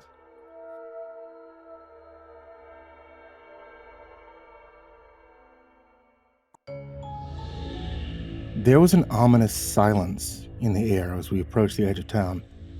The clamor and hustle of city life had been replaced by the soft murmur of the wind. As it turned out, there was a pretty good reason for the weird, muted atmosphere. Everyone was dead. Every single person in the entire town. Most of the victims had been decapitated. Every now and then we'd encounter a body with its head still attached by a ragged strip of flesh. And that was somehow worse. I knew the bodies weren't real, but that didn't make it any better. Once again, it just made it worse. Falling Sky finally broke the silence. He stopped in the middle of the street, his tail swishing in agitation. "This is dark magic. He's a clever one, this bookman of yours. We can't ask any questions if there's no one left to answer them." My head was throbbing like a rotten tooth.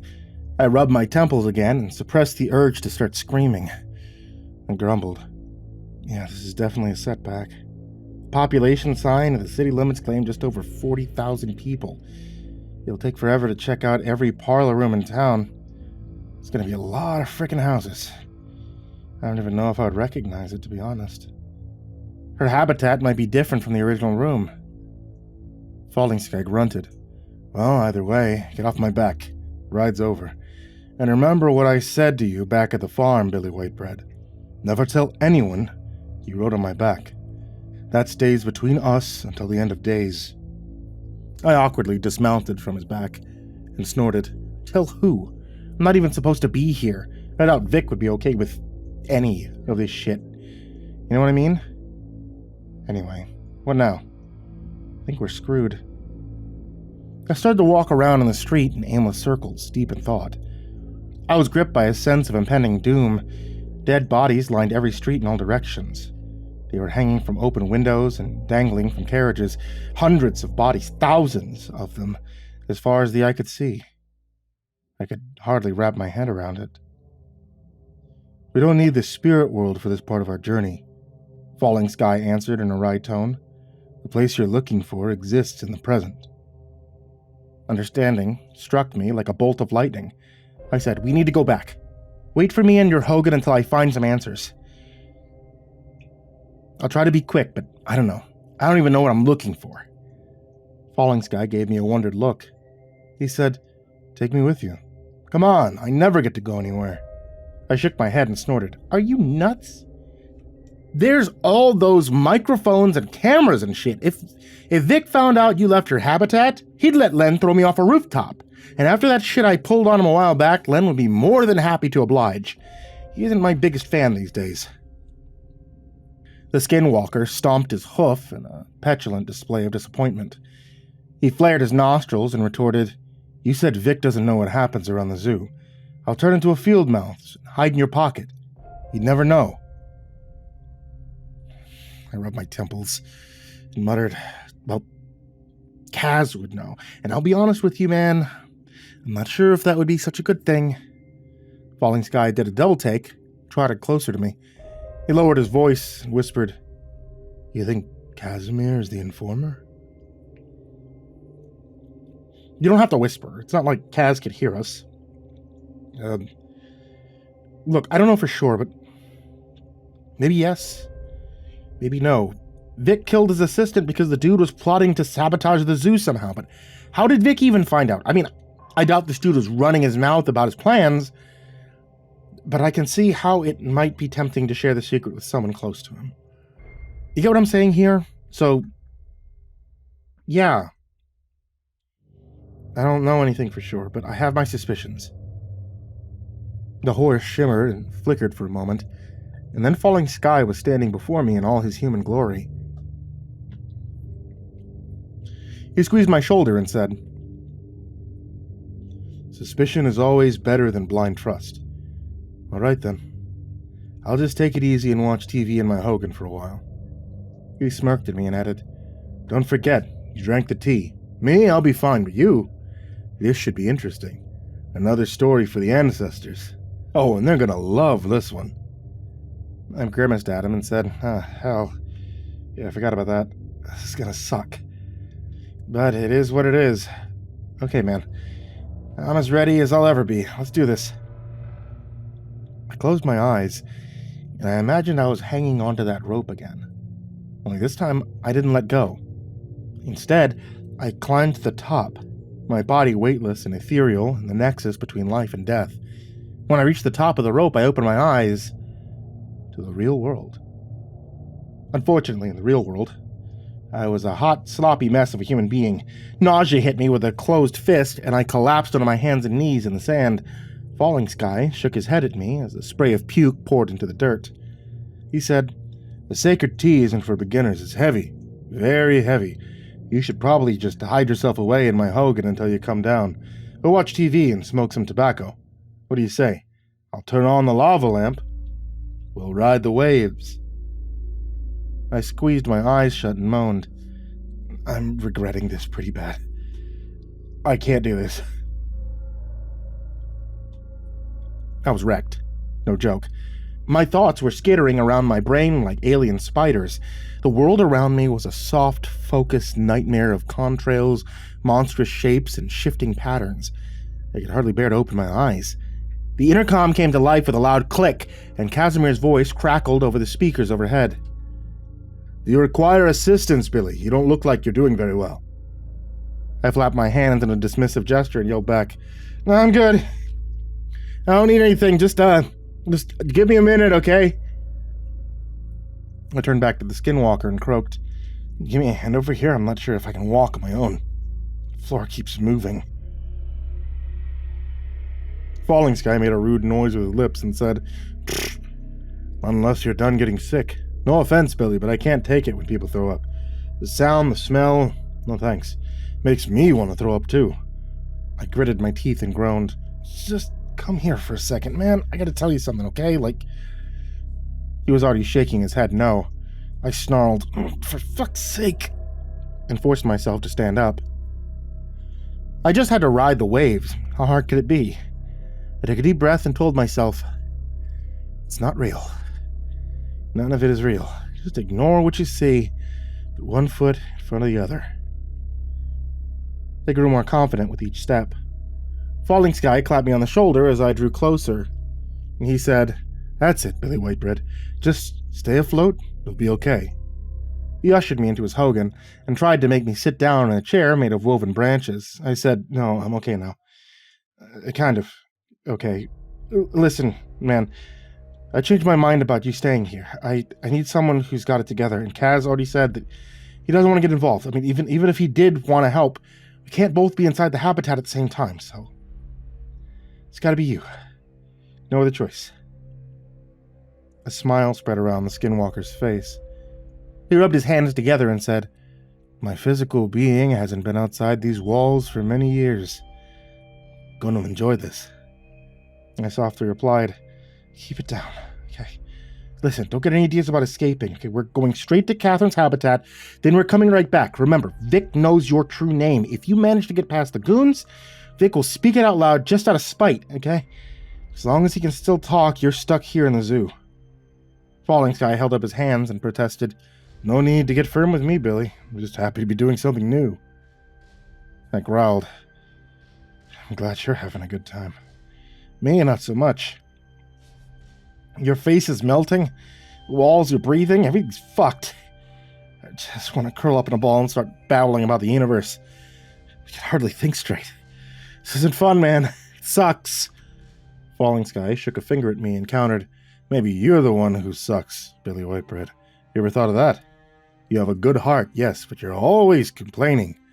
No, don't deny it. You're a cry monkey and you know it. Do you have a very angry, domineering kind of mother? Because an overbearing mother figure can often be the root of a lot of issues." I snapped, "Oh, good. Skinwalker Freud. Not now, okay? Just do your thing, Mr. Mouse, and let's go. You're going for a pocket ride."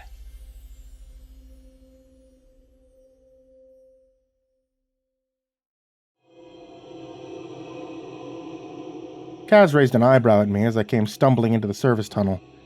He said, "You look like a maniac. Your hair is dripping with sweat and your eyes are like saucers." I muttered, the tea's kicking my ass. "How long have I been gone?"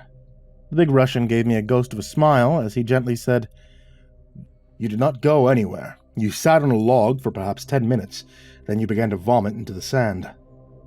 I let out an off-kilter giggle and said, Time's different over there. Look, we have to go back to Catherine's habitat. We need to find something. Don't ask me what, because I don't really know just yet. But I guess we'll figure it out when we see it. Kaz paused in mid-step, and he gave me a considering look. He asked, "Who's we, Billy? I cannot go inside. I must stand watch at the door." I froze, and my poor, drugged-up brain started to panic. I felt my stupid yapper drop open, and I stammered, I didn't we. No, I wanted to say me, not we. Just me, alone, falling skies, and as soon as the last sentence started to cross my lips, I had to restrain myself from clapping my hands over my mouth. Kaz gave me another probing stare, but he stayed silent and followed me down the tunnel. I tried my best to walk like a normal human being. I just had to sail the waves, one foot in front of the other as I navigated the spaces between. If I didn't think about it too hard, I could keep moving forward. Felt like I was doing it all wrong, but at least I was moving. When he got to the entrance of Catherine's habitat, I asked Kaz to punch in the code. Pushing the buttons in the correct order was a tad beyond my ability at that point. He wordlessly obliged, but he stopped me as I was about to lurch across the threshold of the habitat. He said, "Remember to watch in the mirror. Do not get yourself killed." I gave him a blank look. Then I snorted, "Yeah, of course," as I fumbled for the mirror in question. Truth be told, I'd forgotten about it entirely. I know that sounds really fucking stupid, but keep in mind that I could barely form a rational thought at that point. Mirror now safely in hand, I stepped into the habitat and the door slid shut behind me. I found the poltergeist sitting in her rocking chair, her severed head resting in her lap as usual. I approached her with extreme caution. She watched me shuffle closer with a hopeful expression on her face. Even in my confused state of psychedelic delirium, I felt my heart shrivel a bit in my chest. I desperately wished I had some good news to share, but I didn't. I was failing. I tried to order my thoughts before I spoke. It was really difficult. That's putting it mildly. It was almost like someone had smashed open an ant farm in my brain and I was attempting to round up the entire colony with a pair of chopsticks. Just a fuckload of these speedy guys running skitter-scatter all over the floor, and there I was, trying not to step on them as I clacked my little sticks together. Finally, I blurted out, I'm still trying to figure it out, all this, this whole situation's kind of fucked up, right? So I did some drugs and I went to the spirit world. At first I was like, oh man, this sucks. And there's all these fucking fog everywhere. I can't see anything. But then I freed my mind and the universe answered by setting up a sort of like this old-timey version of our own city. But it was like back in your time on the day of your funeral. It was kind of like one of those dinner theater murder mysteries. But then I had to come back here to the present because the bookman killed everyone in the... It trailed off, and we looked at each other for a few moments in the mirror. Her hopeful expression had crumpled into a look of crushing, miserable disappointment. I sighed. Look, I'm doing my best to find his name, but he's doing his best to stop me. I need your help. A man's voice came drifting out of my pocket. He said, "We need your help. We as in more than one. Two, in fact." I was very rude, Billy Whitebread. Wasn't it the wise and knowledgeable Falling Sky who showed you the path to freeing your mind? I've been with you every step of the way on this journey. That was very rude. I glared into my pocket and hissed, "Be quiet, man, not so loud." Catherine was staring at me with great interest. She lifted her head into the air for a better look. I tried my best to shield my hands from the cameras, and I showed her the talking mouse who was stowed away in my pocket. The poltergeist was mesmerized by the spectacle. Her expression softened into a look of wonder. The skinwalker stood up on his tiny hind legs, and he lifted a paw in greeting. He said, "My name is Falling Sky.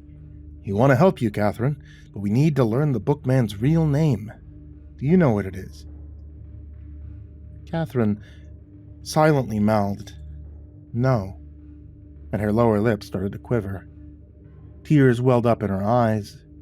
In a gentle tone, Falling Sky said, "Don't despair, little one. We won't let him win. Please, tell us everything you can remember about him." I nodded in agreement and said, "Any little detail might help. What was your relationship to him? Was he your teacher? A neighbor?" Catherine slid out of the rocking chair and walked over to the fireplace. She tucked her head under her arm and plucked a knick-knack from the mantelpiece with her free hand. Solemnly, she held it out for inspection. It was a ceramic figurine of a fluffy sheep. Catherine put the figurine back on the shelf, and then she knelt down to write something in the cold ashes of the fireplace. When she was done, she tapped the word for emphasis. Falling Sky looked up at me and whispered, "I never learned how to read English. What does it say?" I blew out a frustrated sigh and muttered, "It says person." And the figure was a sheep, so... what, a shepherd? A human shepherd? I don't know what the hell she means by any of this shit. I don't know, man. I think I'm just fucking a terrible fucking detective. Like, I suck at this so bad. I wish she could just show me what happened somehow, but that's... Catherine abruptly seized me by the wrist, making me falter in mid-sentence. Falling Sky let out a startled squeak and jumped out of my hand. As her ghostly fingers encircled my living flesh, a painful jolt ran up my arm and slammed into my brain, and then I found myself somewhere else. Not another place, but another time and another existence. It was the 1890s, and I was Catherine. I was cowering in the parlor with the curtains drawn shut. I was hiding because the person was visiting with Mother in the drawing room. I didn't know the person's name. He was always carrying a large book under his arm, so I thought of him as the Bookman. I was terrified of the Bookman.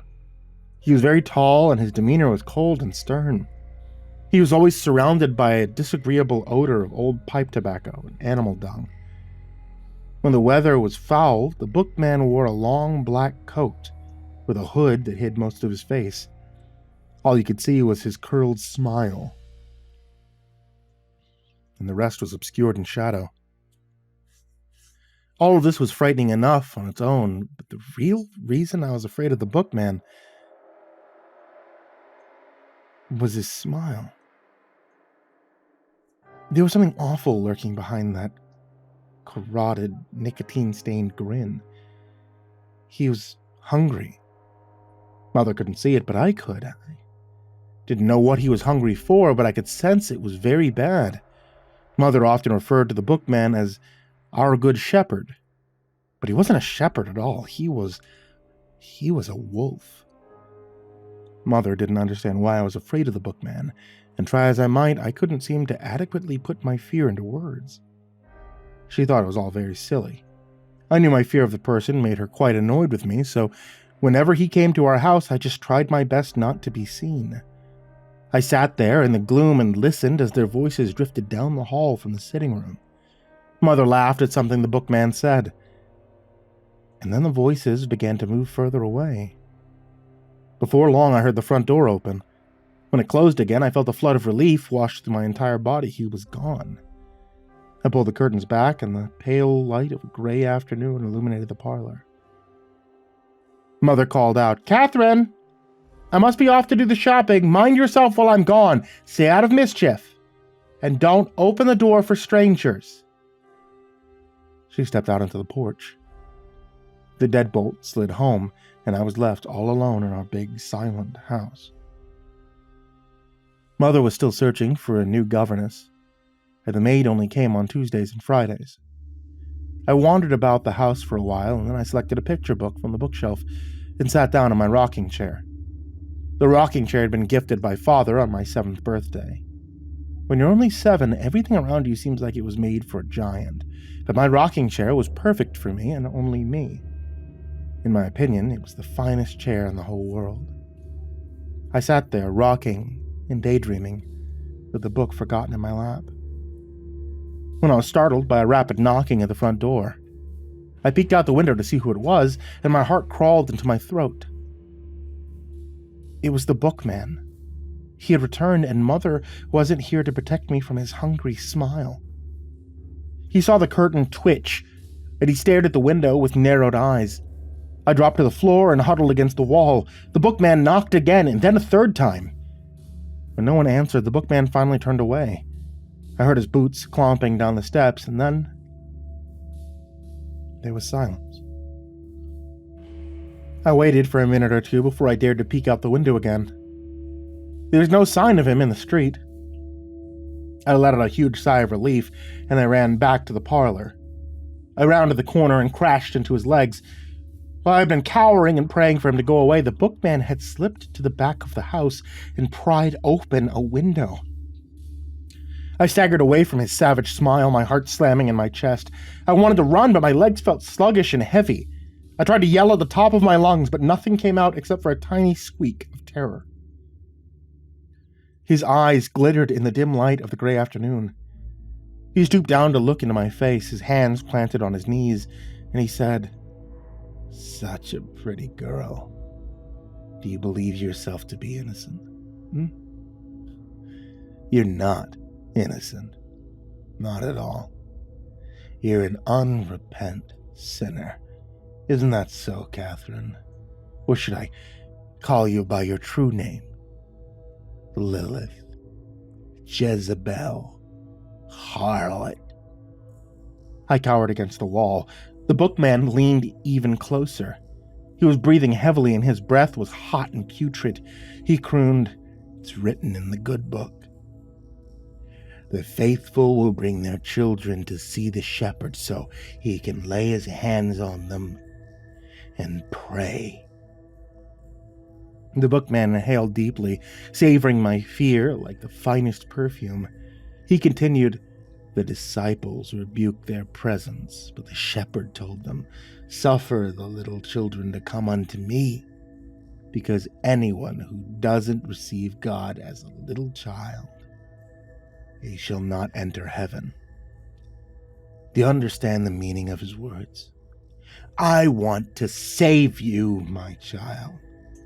Receive me, and I will deliver you to God."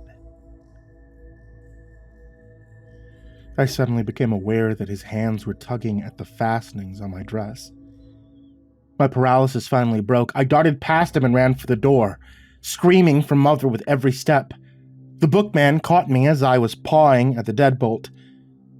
He clamped his callous hands over my face, suffocating my terrifying wailing, and he dragged me back to the parlor. He was growling like a dog in the grip of a terrible rage. His eyes were blazing like hellfire. A butcher's knife appeared from a fold in his cloak. The sharp tip was pressed against my throat. I cried out for Mother, but she wasn't there to save me. It was just me, the wolf, and his hunger.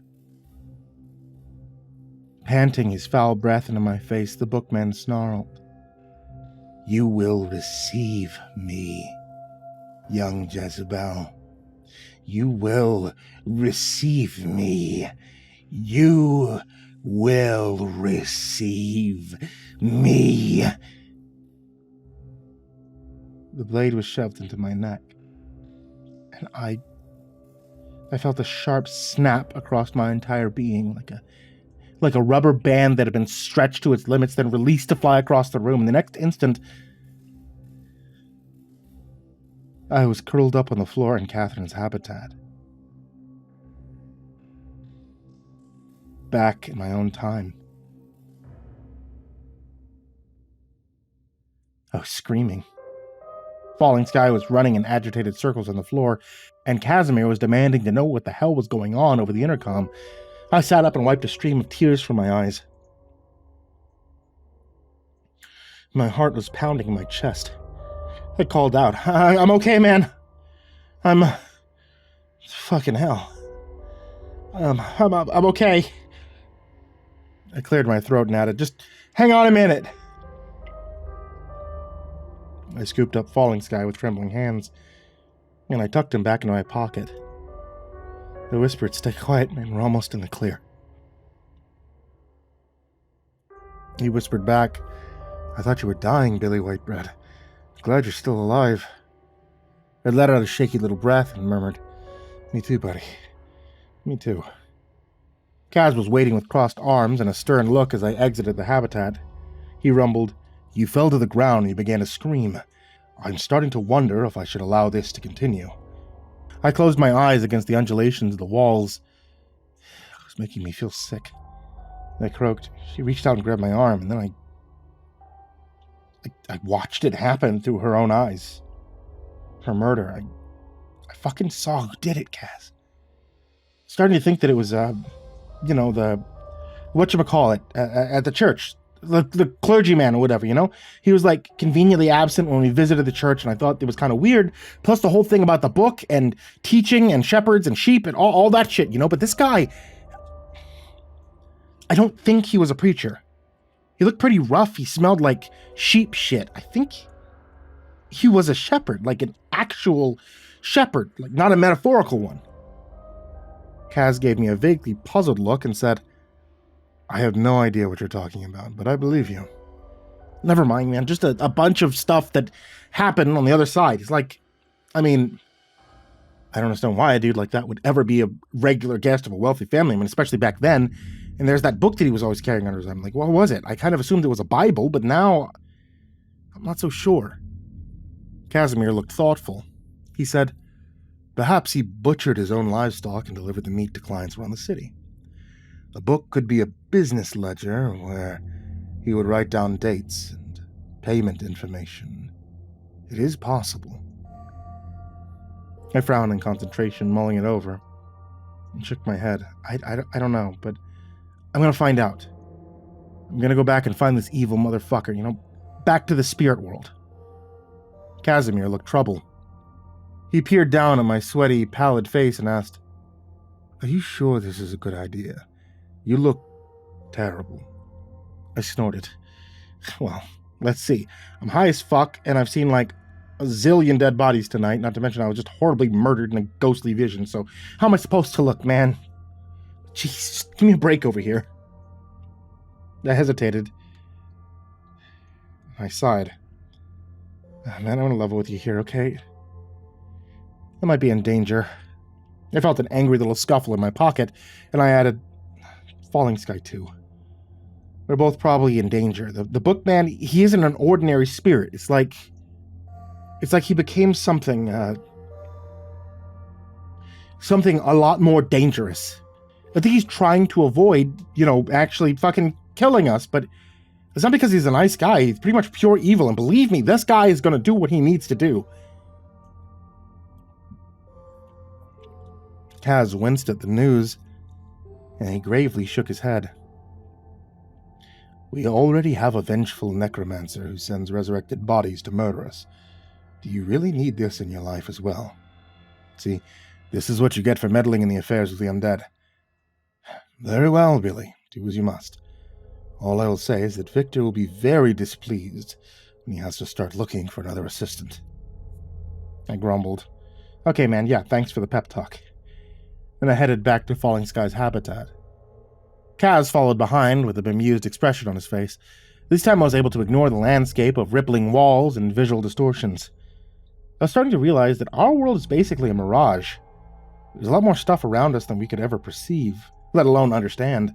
Our narrow slice of reality is kind of like peering through a cosmic kaleidoscope.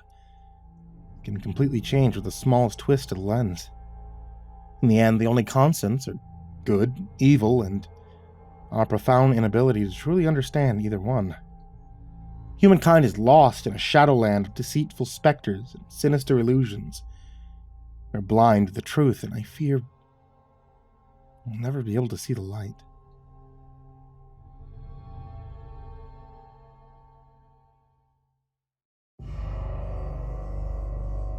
When I got back to the privacy of Falling Sky's Hogan, I pulled him out of my pocket and set him on the floor. He transformed back to his true self, a middle-aged Navajo man who looked like he ate right and worked out regularly. Even though he looked pretty damn good for an 800-year-old man, there was a sadness in his eyes that was never touched by his laughter. I could sense a horrible tragedy in his past life, something so awful and unthinkable. His only choice had been to submerge the trauma into the depths of his soul. I vowed to myself that if we managed to come out of the situation in one piece, I'd convince him to talk about it. Confession, it's the first step to healing. He gave me a puzzled glance and said, "What are you staring at?" No offense, Billy Whitebread, but I don't like you that way. I snorted. Methinks the skinwalker doth protest too much. Never mind, dude. We'll talk about it some other time. Ready to do this? He smiled a little to himself and asked, Are you ready? This bookman of yours will try to kill us when we get back. We're at war with a powerful enemy. He will not show us mercy.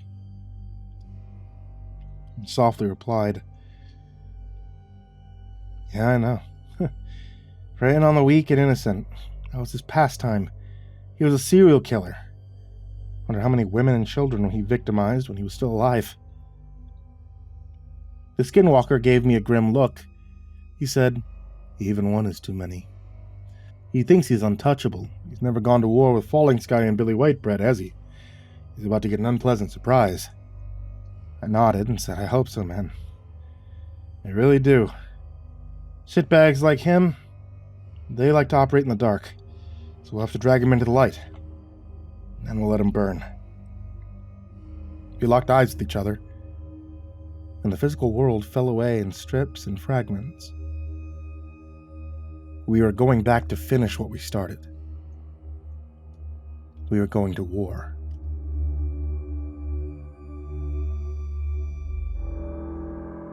We found ourselves back in the Victorian age replica of my hometown, standing in the exact same spot where we had left. Nothing had changed. Everyone was still dead. Once again, I found myself wondering what to do next. I was determined to see this through to the end, but I was also pretty freaking scared. This wasn't interactive dinner theater anymore. The danger was real. Falling Sky looked alert and ready for action beside me. He gestured at the steeple of the church in the distance. I feel like it was strange the Reverend was absent from the church. Everyone else was playing their parts, so why was he missing?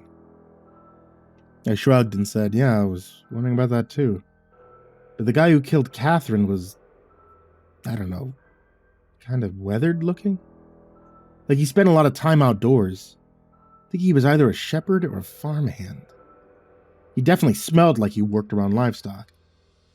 The skinwalker folded his arms and said, I think we should go back there and have a look around. It's a feeling I have in my heart, and I always trust my heart. I felt a chill creep down my spine. Now that I was back on the other side, standing amongst all the dead bodies on the street, my bravado was starting to crumble.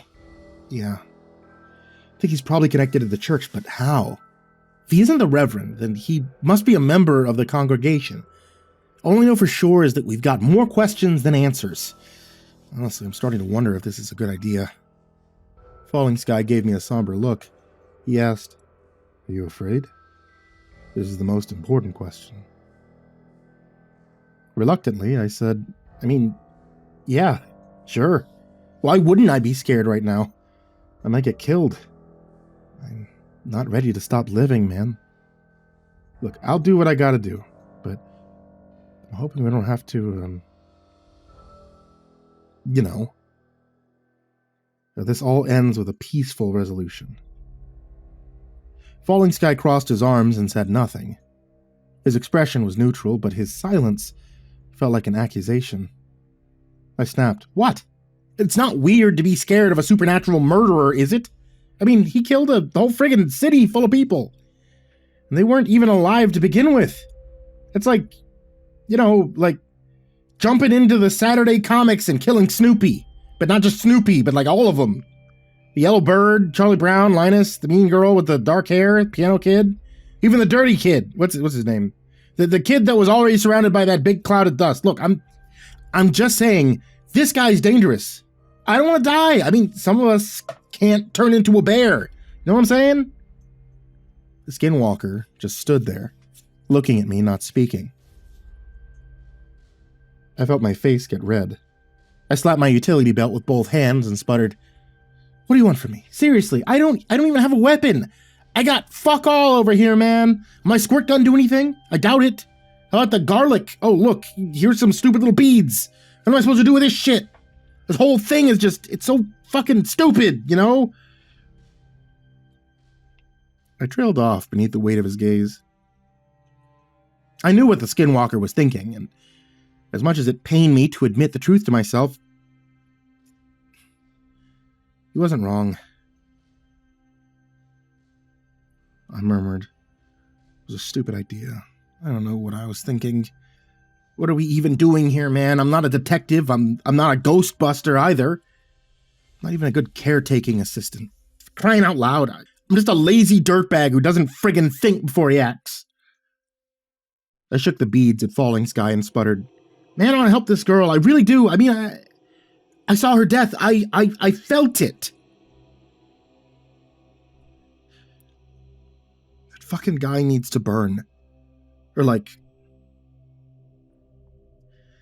maybe he should be boiled alive. I don't know, something along those lines, something with a lot of heat. But none of that matters. It's kind of hard to admit to something like this, but my voice suddenly got hoarse, and my eyes started welling up with tears. I wiped them away with an angry swipe of my sleeve. What sort of man starts freaking crying about his shortcomings at a time like this? It was ridiculous. But that was the problem, wasn't it? I was a ridiculous person at heart. I was a goofy man-child, and that's the truth. I needed to stop farting around and face my reality head-on, shortcomings and all. But it's not easy to click on the light and take a good hard look at yourself in the mirror, is it? It hurts to see those flaws. It's humiliating. I hitched in a shaky breath and I quavered. I'm probably gonna fuck this up, man. It's what I do. I fuck things up and then I just sort of slink away with my hands in my pockets. Falling Sky raised an eyebrow at this sudden outpour of emotion. He said, yes, I see. Well, I don't know about any of that, but I'll tell you what. I'll take those beads off your hands if you don't want them. Those are some really nice beads. I rubbed my temples and groaned. This fucking headache, good God. Why do I have a real headache in a pretend reality? Anyways, sure, I'm scared. What else do you want me to say? I'm not a fearless, tough guy. I'm not the brightest bulb in the pack either. And yeah, man, you're right. I do have a domineering mother. Actually, the word domineering, it's a fucking vast understatement. That woman's like an angle grinder. She'll cut you up from every direction, and then she'll wear you the fuck down. It's all true. But I'm here, aren't I? I'm here, and I'll fight if there's no other choice. I'll fight hard. Most importantly, I'll stand up for what I believe is right. Falling Sky stared at me for another moment or two, and then he gave me a slow nod of approval. His lips curled into a grin. He clapped me on the shoulder and said, I was just fucking with you, little brother. It's good to be afraid. If a man becomes too brave, he'll join his ancestors before his time has come. Be afraid, Billy Whitebread. Stay alive. Falling Sky may have eaten a few people out in the desert, sure, but he was still a good guy at heart. I gave him a tired smile and said, thanks, man. I needed that. And yeah, you can have the beads if you still want them. I honestly don't know what to do with them. Not a fucking clue. By the way, you missed your calling. If you weren't a witch, you would have been a great therapist. You're good at staring at people until they spill their guts. Only if I could become an owl, he answered in a serious tone. Owls are very wise. They hear the great song of the universe, and they understand it. I mulled that over for a few seconds, and I said, what? Seriously, like, what do you even... Man, I have no idea what you're talking about. It's like you just make shit up as you go. He nodded in agreement. I tell outrageous lies. That's just for fun. The great song is no laughing matter. All worlds ride upon its melody, on all levels of creation. I chuckled to myself a bit. I told him, that doesn't clear anything up. Just creates more questions, to be honest, but that's a problem for another day. Let's go find that bookman. Let's do our best to fuck up his world, huh?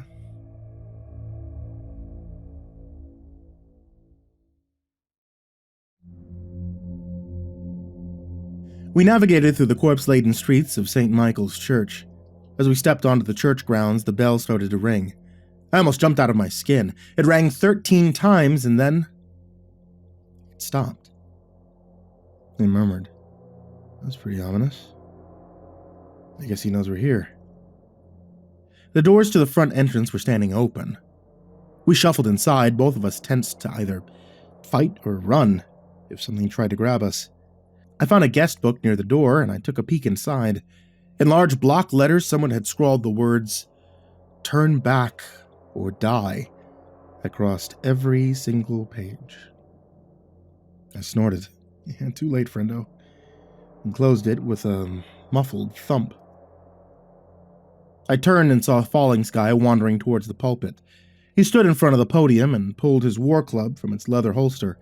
He tapped the podium with the club and called out, "Show yourself, Bookman. We've come to send you to the darkest corners of existence. Come out and face your end with dignity." The skinwalker's words bounced off the ceiling and echoed off the walls. I held my breath as we waited for a response, but the church remained still and quiet. Falling Sky whacked the podium hard enough to crack the wood and shouted, "Your ancestors are a bunch of wimpy little girls." "That's right, I said it. Now what?" An elderly man came bursting from a discreet door at the rear of the church. He looked like a scarecrow in a long, dark cassock. He stormed over and glared at Falling Sky from beneath the bushy white clouds of his eyebrows. "What in the name of the Almighty do you think you're doing? Stop beating on that podium, it's done nothing to you." Falling Sky pointed the business end of the club at the old man and snarled, "Are you the bookman? Did you kill the girl?" The old man planted his hands on his hips and sputtered, "What in the... Are you drunk? I can assure you I haven't the slightest idea what you're talking about." I waved to get Falling Sky's attention. Warily I said, "That's not him. I don't recognize this guy." "Who are you, man?" The old man gave me an indignant look and shouted, "Who do you think I am, sir? King of Spain? What a complete asinine question. My name is Reverend Jonathan Kimball. This is my church, and that's my podium, good sir. I'd thank you to stop pounding on it with your damn club, godforsaken fool." The skinwalker backed away a few steps from the Reverend's anger. He warded off the furious clergyman with a raised hand and said, "A murder of children lurks beneath your roof, old-timer. What's his name?" The Reverend gaped at him in shock. He waved his arms in the air and stammered, "I have no knowledge of such a fiend in my congregation. You must be mistaken." Something about the old man's appearance caught my attention. It was the cuff of his sleeve, frayed and torn. I pointed at it and asked, "Do you have any idea what happened to your sleeve, Reverend?" He frowned at his cuff and muttered, "I don't really know what happened, truth be told. The parson told me he snagged it on a bush somewhere, but I'm not sure if I believe him. He's a bit of an odd duck, but I am sure he'd prove to be an adequate replacement when I retire from my service to the Lord." I felt my heart skip a beat in my chest. Slowly I said, "Wait a minute. The parson? Like another clergyman who helps you run the show?" Reverend Kimball made a sour face and answered, "For the time being, yes. He'll be my successor as the head of the church. He's grown fond of referring to himself as the shepherd. The man even started keeping a few sheep in his back garden. I find his demeanor rather strange, it's true, but as long as his interest in animal husbandry doesn't get in the way of his duties at the church, I have no cause to complain. I wish him all the best in the coming years." In my mind's eye, I saw a ghostly fingertip scrawling, "The person cut my neck," in a pile of dust. Just like that, it all clicked into place. Trying my best to keep my voice neutral, I asked the Reverend, "Excuse us for a moment, would you?" I tugged at Falling Sky's arm. He gave me a puzzled look, but he allowed me to lead him away. I leaned in close and quietly said, "Keep it down. I just had an epiphany just now, man. Catherine was trying to tell us it was the person. I mean, she's only 7. She probably just got the words mixed up. It makes sense now why he's always visiting their home. A lot of church-going folks would be honored if their parson started showing up for a visit. He's probably doing it to get close to Catherine. The skinwalker shot a mistrustful glance over at the Reverend. He grumbled, "What is an it-pipney? And what about the old man? It still seems very strange he wasn't around the first time we came here." I lowered my voice even more and whispered, "Maybe he was dodging us on purpose. I don't know. I'm trying to figure it out." Falling Sky abruptly whirled around and yelled, "Hey, old man, why were you hiding from us? Speak the truth, old man, or I'll tell the ancestors to hunt you down in the spirit world." My jaw dropped in dismay. I nudged him with my elbow and softly growled, "Shut up, idiot! Do you not understand the concept of being subtle?" Falling Sky snapped, "I don't even know what that word means, Billy Whitebread. All I know is that it is time for some answers."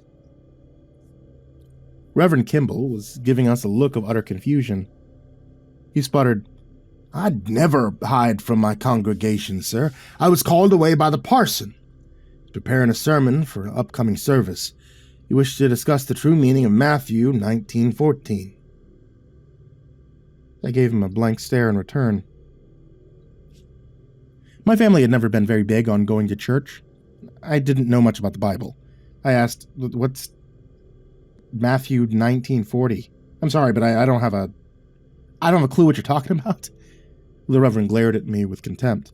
He said, "It's a quote from Jesus in the book of Matthew. He said, 'Suffer little children, forbid them not to come unto me, for of such is the kingdom of heaven.'" Now, I believe the meaning is quite obvious, given the context of the Falling Sky bark. "Be quiet, you tiresome old bag of wind. Just tell us his name."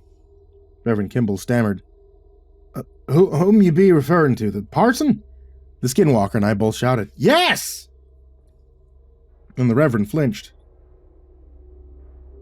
He held up his hand and exclaimed, "No need to raise your voice at me.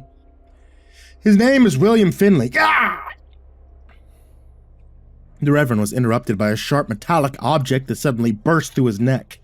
A tall, dark figure materialized behind him, seemingly out of thin air. I grabbed the elderly man by the shoulder and tore the knife out of his neck, mostly decapitating him in the process. His head flopped sideways in a spray of blood and then rolled on a few shreds of meat to hang in front of his chest. I gasped, "Holy fuck!" and stumbled back. My heart slammed in my chest like it was trying to escape. Beside me, Falling Sky transformed into a mountain lion. He bared his teeth and snarled, the fur on his back standing on end. The bookman lifted the Reverend's body with one hand, and he threw it aside like a rag doll. It hurtled through the air and slammed into a wall with a heavy thud. He drew back his hood, revealing a nightmare of gray skin and sunken, blazing eyes. He revealed his rotting teeth in a horrible grin. The horrible apparition croaked, "Vengeance belongs to my lord. If he did not see fit to punish me, then he is already done.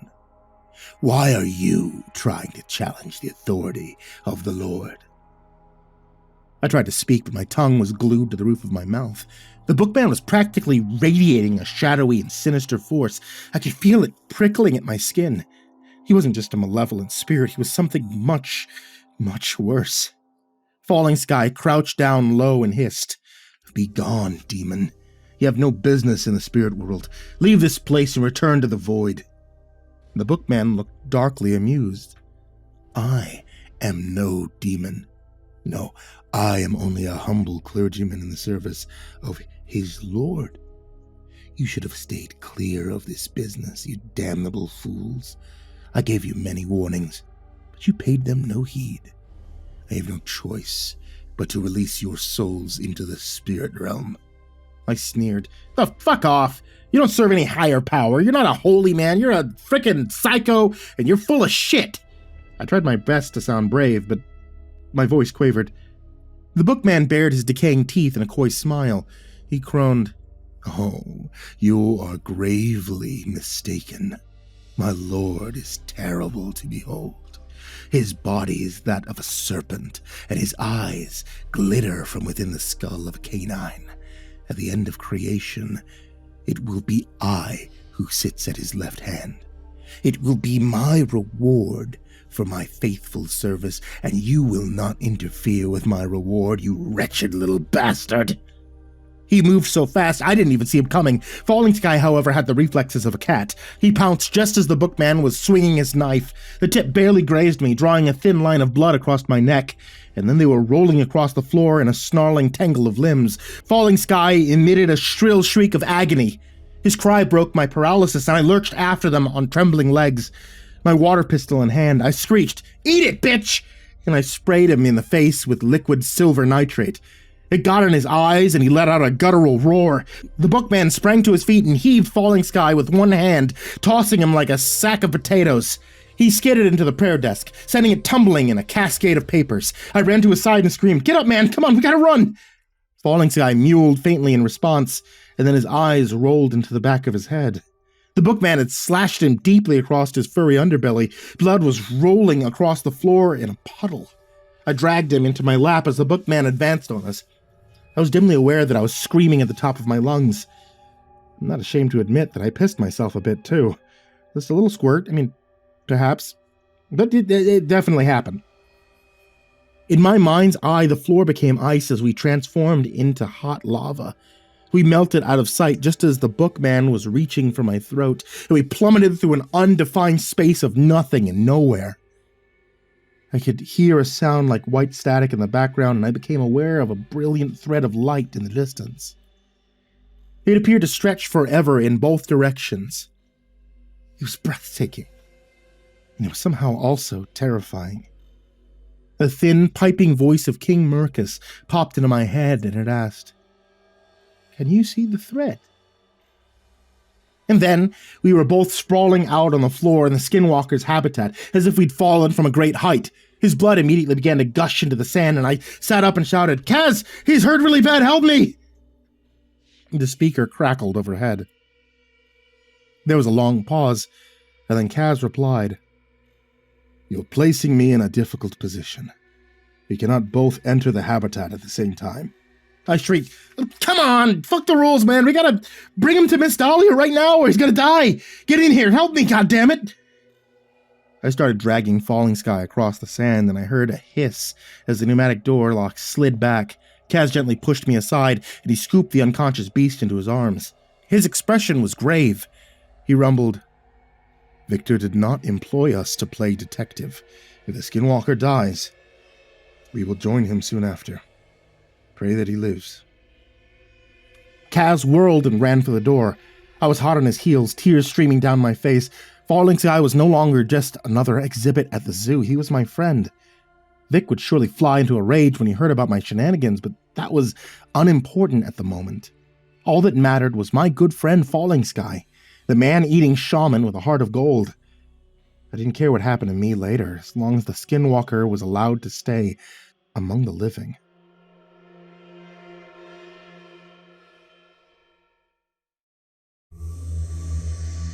Miss Dahlia was sleepy-eyed and irritable in a frumpy nightgown. She flung open the door to the reception area and started to curse at me, but her expression changed when she saw the bleeding mountain lion in Casimir's arms. "I'm sorry," I sobbed. "He's dying. Can you fix him? Please help us." She plucked Falling Sky out of Casimir's arms and hurried over to the waterfall. I squirmed around anxiously as she drizzled the water over his gaping wound, singing her ethereal song. Behind us, the door slammed open with a bang, and a security goon came storming inside. He took one look at what was happening and growled, "The fuck is this, Kaz? I follow the blood trail from Skinwalker's habitat? Nah. Don't say anything. Save your breath for Victor. I'm detaining you people right now. Put your hands up." Kaz suddenly lunged at him, moving fast and low. He shoved the barrel of the security guard's rifle towards the ceiling. At the same time, he dove the heel of his palm into the goon's lumpy nose. It broke with a muffled crack and a gush of blood. Casimir tore the rifle out of his hands and slammed it into his chest, driving him back through the doorway. He quickly slammed the door shut and locked it with a turn of the deadbolt. The big Russian looked at me and calmly said, "We are in very deep shit now. How is the skinwalker doing? Will he live?" Miss Dahlia gave him a gentle nod. "He'll be fine, sugar. It'll be a few hours before he can move. He was almost gone. I can usually save them, but not always. We got lucky tonight. He nearly died. Kaz let out a deep breath and murmured, "That's good. Falling sky is a very popular attraction. Perhaps he will not die in the morning after all." I sucked in some air through my teeth and said, "Victor isn't my only problem right now. I still have the Bookman to deal with. You see what he did to Falling Sky? This guy's not your ordinary spirit. He's on another level. I don't think I'm safe over here. You better believe I'm not safe over there. He almost took my head off with a big-ass knife. Falling Sky, he saved me. That's how he got hurt." An angry fist pounded on the door. A nasally voice squawked from the other side. "Fucked up, Casimir. You're gonna regret that. I'll ask Victor if I can kill you myself, you fucking commie." Casimir called back, "When the time comes, we will see. Until then, do not attempt to come inside. You would be unwise." Miss Dahlia was looking very, very annoyed. She jabbed a finger at me and demanded, "What have you boys gotten up to tonight? Sounds like you were poking around and you stirred up a hornet's nest. Didn't you, Sugar?" I grimaced. "Yeah, pretty much. Long story short, we were trying to solve Catherine's murder. Now, her murderer wants to kill us, too. He's this really evil, fucked up, like, shadow spirit or something, you know? Like, just really bad news all around, this guy. He was a creepy serial killer when he was alive, and now he's something a lot worse." She nodded thoughtfully, frowning to herself a little when the security agent began pounding on the door again. She said, "Well, I suppose you two should stay away from the spirit world for a while." I pressed my lips together in an unhappy line and shook my head. "I don't think we're safe anywhere, Miss Dahlia. He's not an ordinary spirit. He can get us, and he will get us. We won't be able to fight him." Falling Sky quietly wheezed, "I'd sooner die and always remain in my prison. The spirit world is my only escape." The water nymph gave him a sad look and scratched behind his ear. She dabbed away a few tears with her other hand, and she sighed. "I understand completely, Sugar. We're all prisoners here. You, me, all of us. Even the caretakers are prisoners. They can't just quit and go find a new job, can they? He has us all under his fat, greasy thumb, and there's no way out. It's not much of a life, but I suppose it's better than the alternative."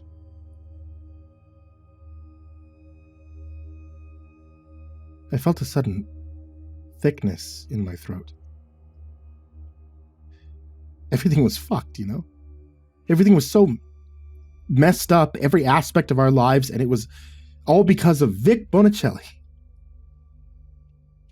Used car salesman, gangster, hitman, zookeeper, and calculating sociopath.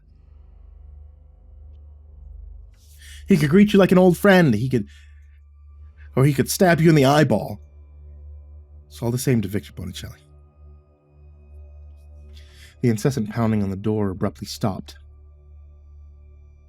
Miss Dahlia sniffed.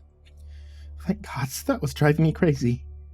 Kaz said, "It would be better if he was still beating on the door. He's probably on his way to call Victor. We don't have much time. What is your plan, Billy?" I rubbed my poor aching head. It was hurting something fierce. I squeaked, I don't know, man. There's some stupid rule that I need to know his name before he faces any justice, and I don't have his last name yet. I know his face, I know his given names. It's William Findlay something or other, but it's not enough. Everyone who knew him is long gone. I guess I could try to find them in the spirit world, but Dickhead will show up and cut my throat the moment I step across the barrier. I think I'm kind of fucked over here." Kaz thought about it for a moment, staring off into space, and then he said, "Perhaps you should not step across the barrier then. Perhaps you should lure him into the space between this world and the other one." A violent shiver tore down my spine, and the hairs on my arms stood up. I tried to keep the quiver out of my voice. That place is fucking intense, man. There aren't any directions, no up or down, but somehow there's still, like, dimensions and space. I don't know how to describe it. I saw this huge, brilliant light, and it seemed like it was so far away, but it was also right there, like right in front of me. I mean, I can't really describe it. It was this enormous light that stretched out forever and ever, and that's all I can say. It's freaking crazy over there. It doesn't make any sense. Miss Dahlia gently murmured, "That's the thread, Billy. All of creation is attached to the thread. Most humans wouldn't be able to see it. Y'all are so distracted by what's right in front of your eyes and can't perceive anything that lies beyond. No wonder the sprites were interested in you. That's very unusual." Glumly, I said, "You heard about that, did you?" "Yeah. It paid me a visit, but it didn't do me any good. I'm supposed to be under their protection, but that's obviously some bullshit. I mean, that bookman motherfucker almost cut my freaking head off. Where's their sheriff when that happened?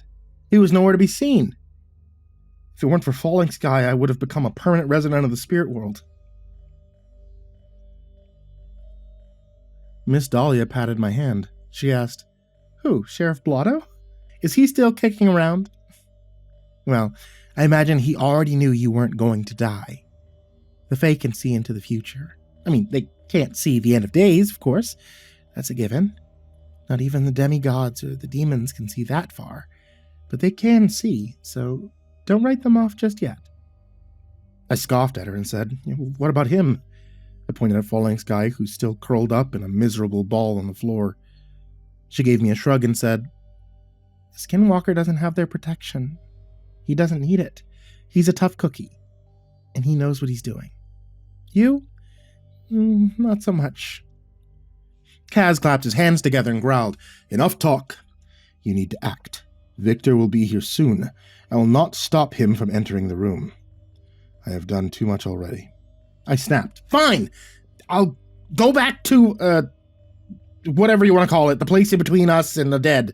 And then what?" Miss Dahlia shrugged at me again. She put a hand on my shoulder and said, "I don't know, Billy. I've never been there.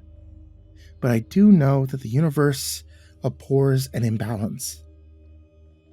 I think you'll find what you need when you get there. Do what you need to do, sugar. We'll be waiting for you." The water nymph hesitated, and then she leaned in to plant a very soft kiss in the corner of my mouth. My heart lurched in my chest. I gawked at her in a mixture of shock and surprise. "Take that with you," she smiled. And then she stood back and waited. They were all looking at me expectantly, and I had no idea what the fuck I was supposed to do. In the back of my mind, King Mercus asked again if I could see the thread. I thought, "Yes, sir, I can." And I closed my eyes.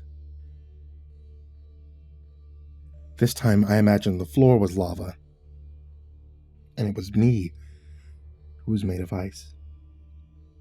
I instantly evaporated, my entire being boiling apart in a swarm of microscopic fragments.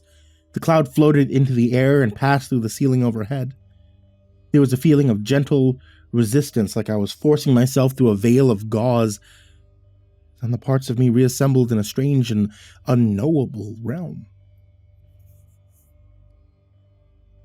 I was in between here and there, this and that. I was in the great nowhere, and it was time to kick the bookman's murdering ass into the void.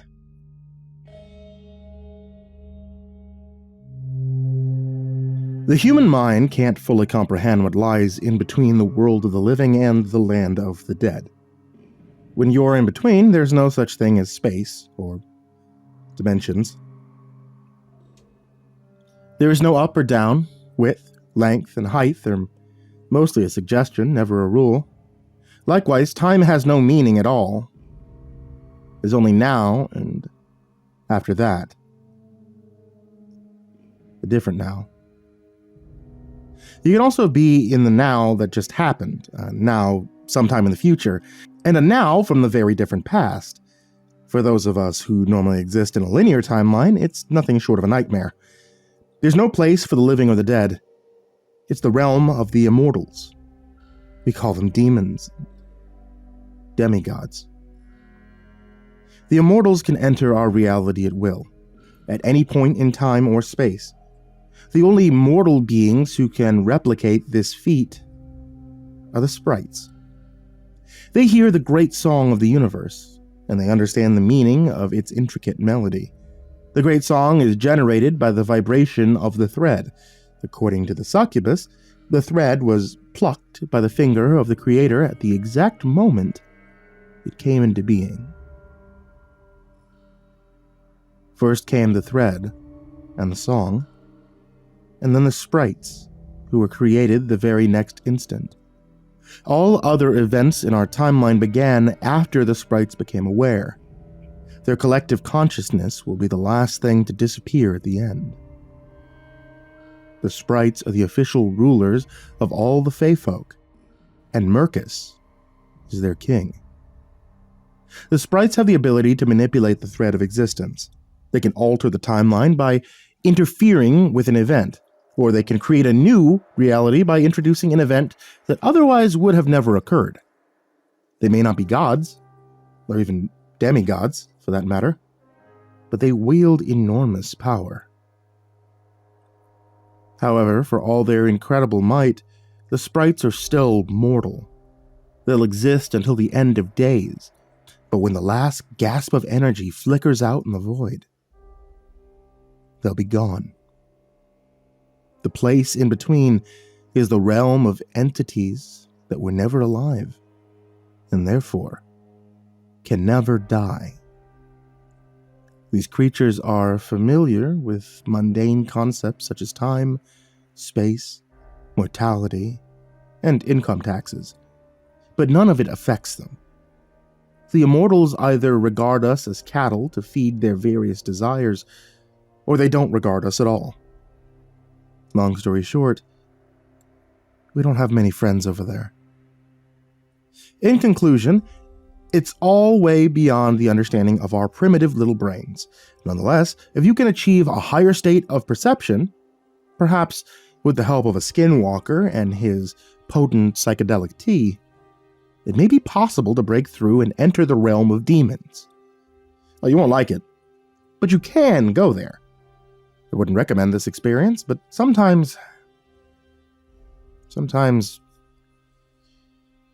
you gotta do what you gotta do. Of course, I already traveled through the space in between, while shutting back and forth from the spirit world. But this time was different. I wasn't just passing through, I was officially a visitor in the kingdom of the immortals. The first thing I noticed was a brilliant, shimmering streak of light. The thread is the only visible object in every direction, and it stretches from the beginning to the very end. Every event in our timeline at every location. I was looking at home from a vantage point that was never meant to be experienced by a human being. It made me feel very alone and very, very small. I was in between, the place of demons and demigods, and I did not belong there. Some of these beings harbor a deep hatred for the living, and others are completely indifferent. A few of them desire our worship, and a handful of them would rather skip all that nonsense and just eat us alive. All in all, not a very safe neighborhood for a guy like me, and that is an understatement. Speaking of which, the next thing I saw was a horrific monstrosity beyond my wildest imaginations. It materialized from the void out of nowhere, filling my entire field of vision with its terrible form. Imagine an object the size of a planet hovering in a fathomless void and staring you down with 100 billion eyes. It was so big I couldn't even understand what I was looking at.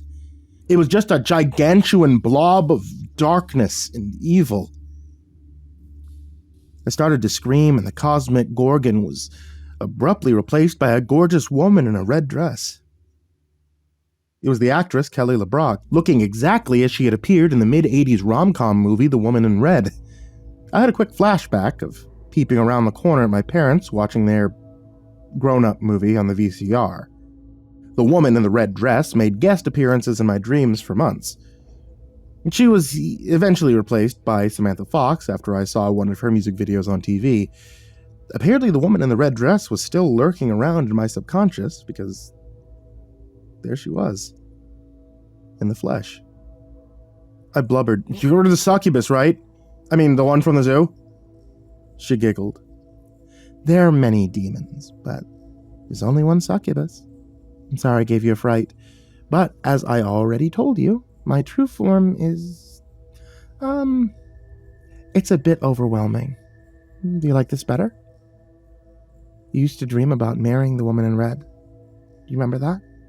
And then Samantha Fox came and stole your heart away. Do you remember how you would kiss your pillow and pretend it was her?" It made my face flush red with embarrassment.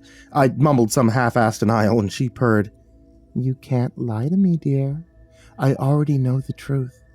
Anyway, you really shouldn't be here, silly Billy. Talk about a fish out of water." I grumbled, "Well, this is a last-ditch effort to save the day. Give me a break." I rubbed my temples and let out a soft groan. I was in a place that couldn't even be defined by the laws of the physical world, but I was still battling a headache. I explained to her that if I couldn't pin the Bookman with his true identity, 3 things would happen. 1, he would never face any kind of justice for his crimes. 2, poor little Catherine would remain trapped in the world of the living, doomed to suffer her agony forever. And 3, he'd probably kill me. The Bookman wasn't an ordinary spirit. He served an entity he referred to as a Dark Lord, and he had the ability to transcend the bounds of reality. The succubus listened with a sympathetic expression. She patted me on the chest and said, "Well, it sounds like you're about to get murdered. I think you should just give up and let me eat you. I mean, you're going to die anyway, right? One last romp in the hay, and then you're gone. What do you say, my love?" I gently pushed her hand away and sighed. "No thanks. If the Bookman kills me, at least I can live on in the spirit world. If you kill me, I'm just gone." She exclaimed, "Oh, come on! You can't be serious. Do you not understand just how long you'll exist in the spirit world? It's a virtual eternity of being a dumb, boring little ghost. Just another sad, lonely spirit, lost in a sea of the dead. That's no way to spend the countless millennia, is it? Come to Kelly. I'll make it all go away." I slapped her groping hands and yelled, "Nope, stop it, friggin' no! For crying out loud, no! I'm already a boring person in life, so what does it matter if I still suck after death? Look, either you're trying to help me or you won't. I'm willing to negotiate, but eating my body and soul is completely off the table. I like existing, even if it blows most of the time." The succubus smirked at me and toyed with my hair. She purred, "Oh, you precious little chicken wing. Your blood is a tad sour and your sexual performance was ultimately forgettable. But that soul of yours, fresh and spicy, I can smell it.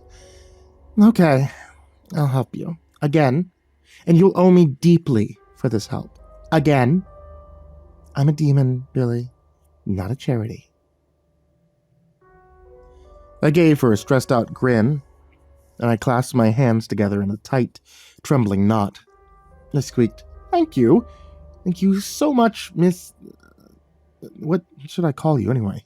I mean, just referring to you as the succubus, it seems kind of informal after, the sex and the blood drinking." The demon gave me a withered look. She sneered, "Oh, please. That meant nothing. I was just having a sandwich, that's all. A bland, boring little sandwich. But it still hit the spot, of course, because I was hungry. Don't concern yourself with my true name. Long story short, it will far exceed your limited comprehension. You're adorable, but you're just a little guy, Billy. You have adorable little arms and adorable little legs, and you have a stupid little brain. Just don't worry about it." I felt my face get hot from embarrassment. I muttered, I think that was maybe a little harsh, but okay, gotcha. So, I know you can't tell me the Bookman's real name, but I might know a way around that stupid-ass rule.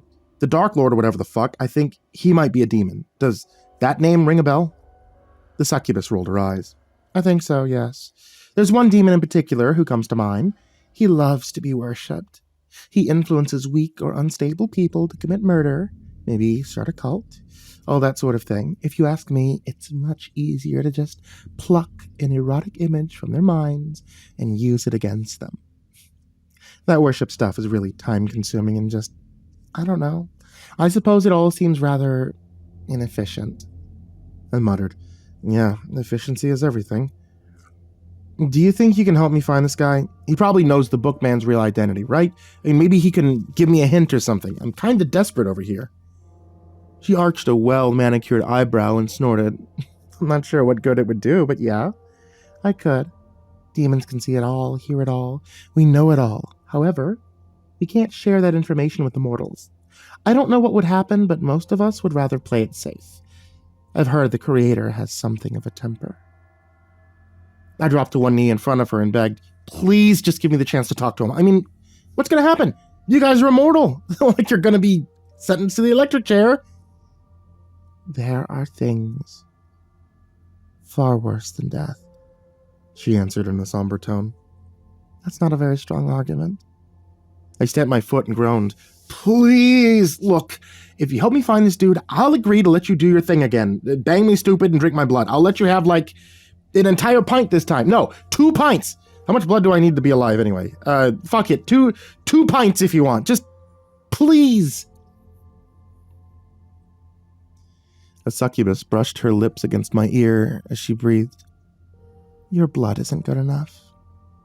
I want something better this time. Something more substantial. I want your ear. I want to tear it off with my teeth.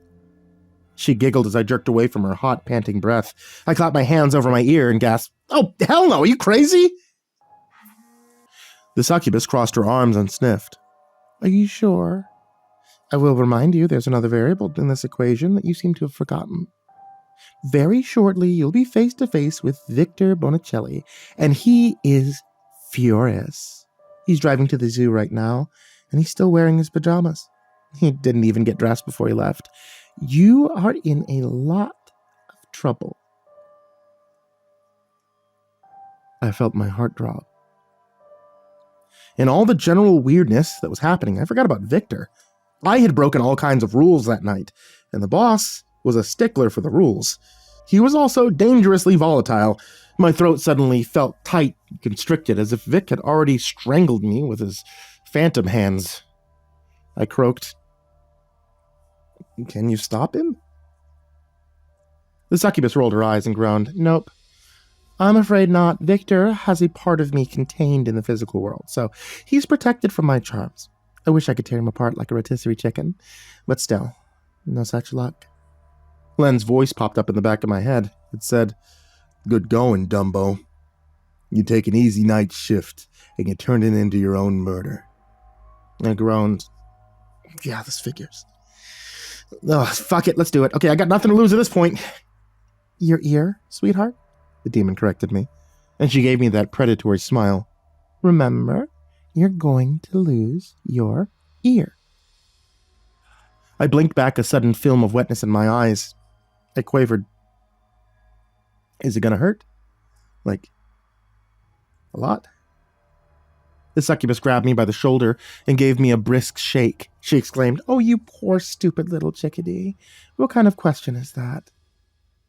Of course it will hurt, silly.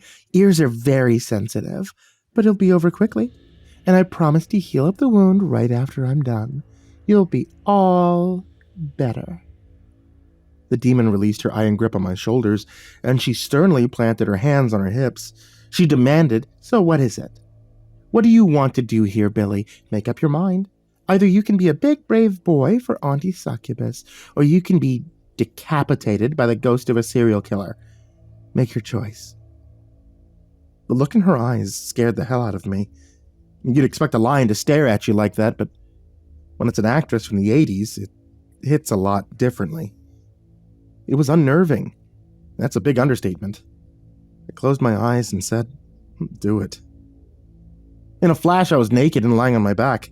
She pinned my arms down and panted, "Don't you dare finish too early this time. Think about baseball or something." And when it was over, she collapsed on top of me. It was like being smothered by a lead blanket. Couldn't even draw enough breath to scream. Her pupils started to rotate like a time-lapse of distant galaxies against sparks of starlight. A part of me wanted to get lost in that gaze, but I fought against it with all of my will. She crooned, "Piece by piece, I will slowly consume you. Mind, body, and soul. It'll be like nibbling my way to the center of a Tootsie Pop." I managed to wheeze. "Nope, won't eat me," she snickered. "Is that so? You should ask that little puddle fairy about the fate of her first true love. He thought he would resist me, but he was wrong. Dead wrong." I can't believe she's still mad about that. Almost 3,000 years later. I swear the Fae can really hold a grudge. I gurgled. "No chance. Done. Never again." She gave me a knowing look. "Is that so? We'll see, won't we? There's no judgment here, Mr. Whitebread. Desire is everything." The demon lowered her voice to a breathy whisper. "I can become anyone. I'll let you do anything you've ever desired. I can even become that slutty cartoon girl from the movie about the rabbit. I know how she made you feel. Don't lie. I can see your most secret fantasies. I can see..." I gasped. "Okay, stop, too far." The succubus patted my cheek. She purred. "Oh, I'm just teasing. It's so easy to get you all riled up. I just can't resist. Anyway, let's have that ear, shall we?" She pushed my head to the side, and teeth like razors sank into my flesh. I couldn't draw enough breath to let out a scream of agony.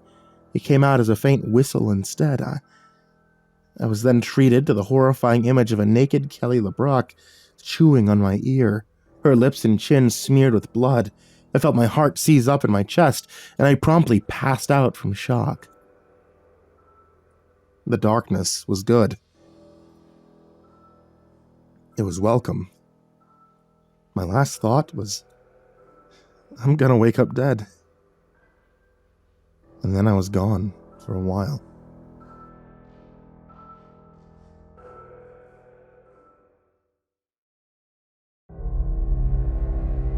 When the darkness departed from my mind, I found myself lying at the feet of a giant.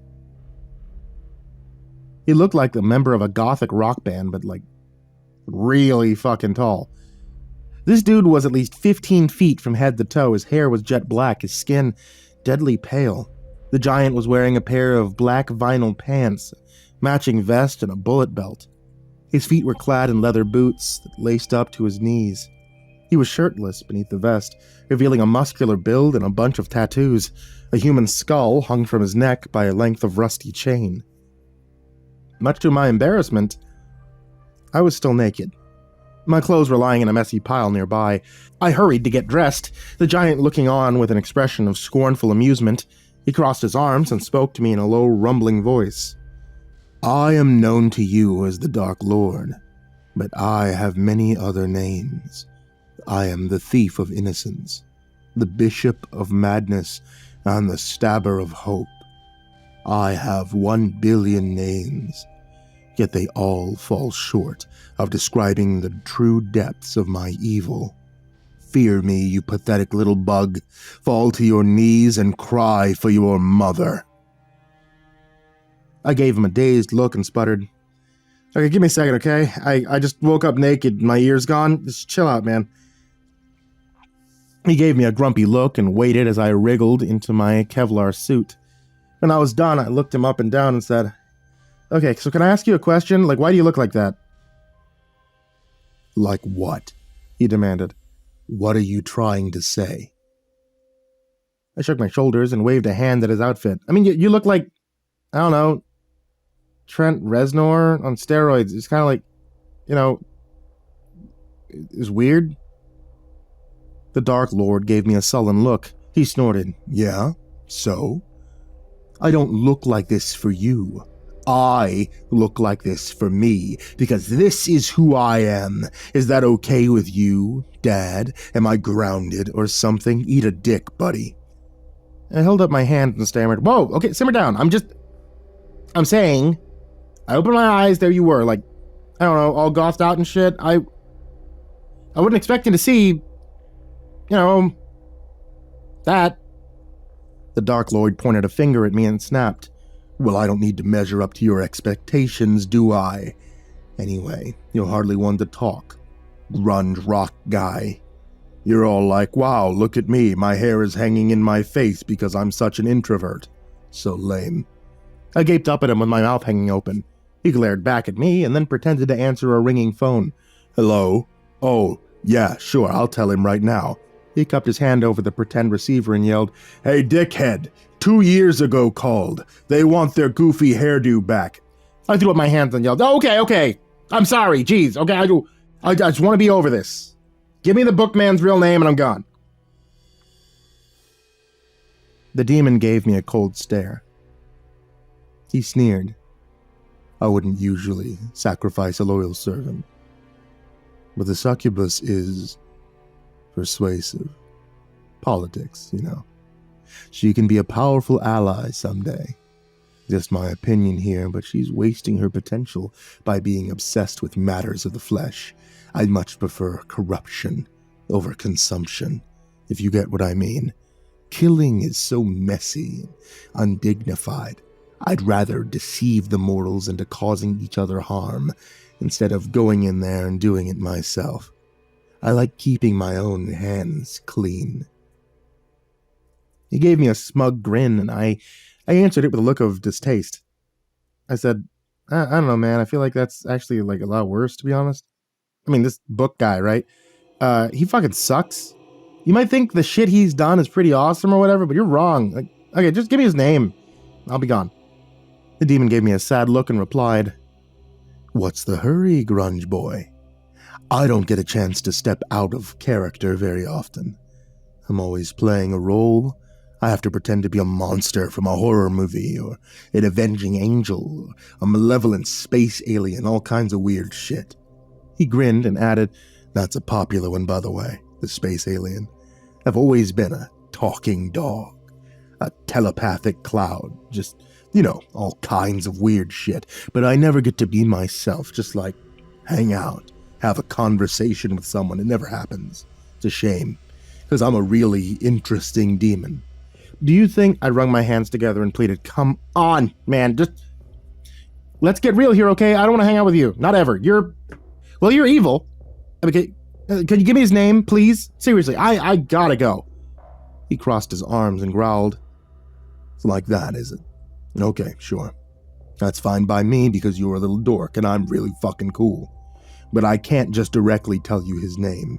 It's against the rules and I don't want to piss off the creator. I've heard he has a really bad temper. But I suppose I can give you a hint. His last name rhymes with... It rhymes with Bra. That's all I can say." I rubbed my temples again, desperately trying to massage my aching brain. "Okay, Slowly I murmured, Crenshaw. Is that it? It's Crenshaw, right? Isn't it?" The demon dropped an exaggerated wink, and then held up his hand and said, "Oh, I can't confirm or deny it. Seems likely, though. He's a truly evil man with a nasty little black heart, rotten to the core, just like I like him. It's funny. For some reason, he thinks of me as a dog skull with a body of a serpent. I also have chunks of quartz in my eye sockets. Always something really freaking weird like that, It gets so tedious sometimes." The demon's voice was fading away. I was already melting back into a land of reality. The bookman's name was burning on my lips. I heard the Dark Lord call after me, "Fine, get lost. I wasn't going to tell him about this, but now I changed my mind. Brace yourself, because he's coming for your head." I re-entered the land of the living just in time to see the door fly open with a tremendous bang. It was Vic, surrounded by a small mob of his henchmen. The succubus wasn't kidding. Vic had left the house in his pajamas. He threw on a bathrobe against the slight chill of the night air, and then he rushed out the door. Vic's hair was sticking up in random clumps, and his bare feet were slammed into a pair of fuzzy slippers. It would have almost been comical, except his eyes were burning with rage. His face was red as a brick. Keep in mind, I was still high as a kite in this reality. Falling Sky's tea was doing its thing, and I was completely blasted. To my perspective, my boss was yet another demon from the nowhere zone. He was the lord of silk pajamas, surrounded by his cult of heavily armored fanatics. It was screamingly absurd and completely horrifying at the same time. I thought my head was going to explode. Vic pulled a pistol from a pocket in his bathrobe and bellowed, "Drop the rifle, you Russian piece of shit! Put it on the fucking floor!" Kaz silently laid the rifle down, and he slid it across the floor to Vic with a nudge from the toe of his boot. Vic snatched it up and ejected the magazine. He shook it in the air and yelled, "So, this is what happens when I'm not around. This is what happens when my back is turned." Vic hurled the rifle across the room. It whirled through the air end over end, and it bounced off the wall. He aimed the pistol at Kaz and snarled, "Don't get no funny ideas over there, Stalin. Have a seat on the edge of the pool." He glared over at Miss Dahlia, who was kneeling on the floor beside Falling Sky. Vic motioned at them with his free hand and sneered, "Oh, looky here. It's Lady and the Tramp.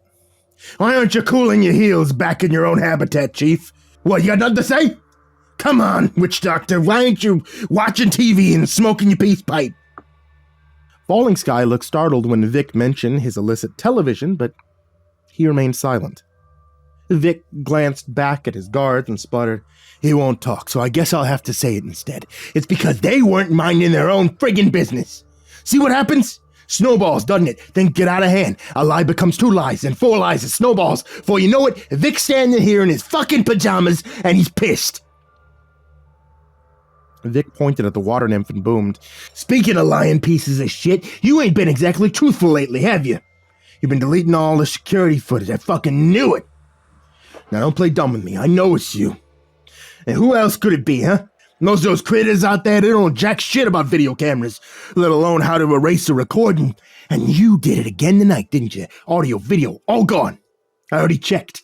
And then we got this fucking guy over here, this ungrateful little prick that can't keep himself out of trouble." Vic pinned me with his glare, and my legs started to tremble. He pointed the gun at me and demanded, "What in the almighty fuck did you think you're doing, kid? You trying to release my poltergeist in the spirit world? My friggin' poltergeist? Mine?" Vic took a deep breath and he slowly exhaled. In a softer voice of his, he said, "Let me ask you something, goofball. Do you have any idea how much money she brings in? Huh? Do you?" Vic lumbered closer, his upper lip wrinkling back in a snarl. He prodded me with the barrel of the gun. "Ghosts are friggin' rare, you little douchebag. You know stories of hauntings people talk about, the ones you see, the National Enquirer, and Unsolved Mysteries. They're all complete bullshit. This is a scam for the rubes. Real ghosts? Freaking hell, that's a 1 in a million, you hear me? 1 in a million. And not only do I have a ghost on display, I have an honest-to-God poltergeist. The rarest of the rare. People will offer me thousands of dollars on top of their admission fee just so they can stay and watch it for a little longer. Right there, on the spot, in cash. Talk about thousands here, Billy. Tens of thousands. She bags me an extra 70 grand just last week. Tax-free cheddar, boom, in my fucking pocket." Vic leaned even closer. He murmured, "So, I'll ask you again, Billy. What the fuck do you think you're doing?" I tried my best to meet his ferocious gaze, but that was impossible. His crimson demon face made me want to start hyperventilating. I stammered, I'm sorry, Vic. It's just, Catherine said she's in pain. I mean, all the time, day and night, for over a century. It never stops. Vic snorted. And? So what? She's a friggin' psycho! Are you for real? You seriously feel bad for this thing? She'll beat your head in with a hairbrush. Am I losing my mind over here? Who the hell cares if she's in pain?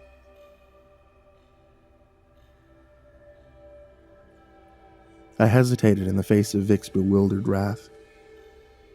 But in my heart, I knew it had to be said. I quickly blurted out,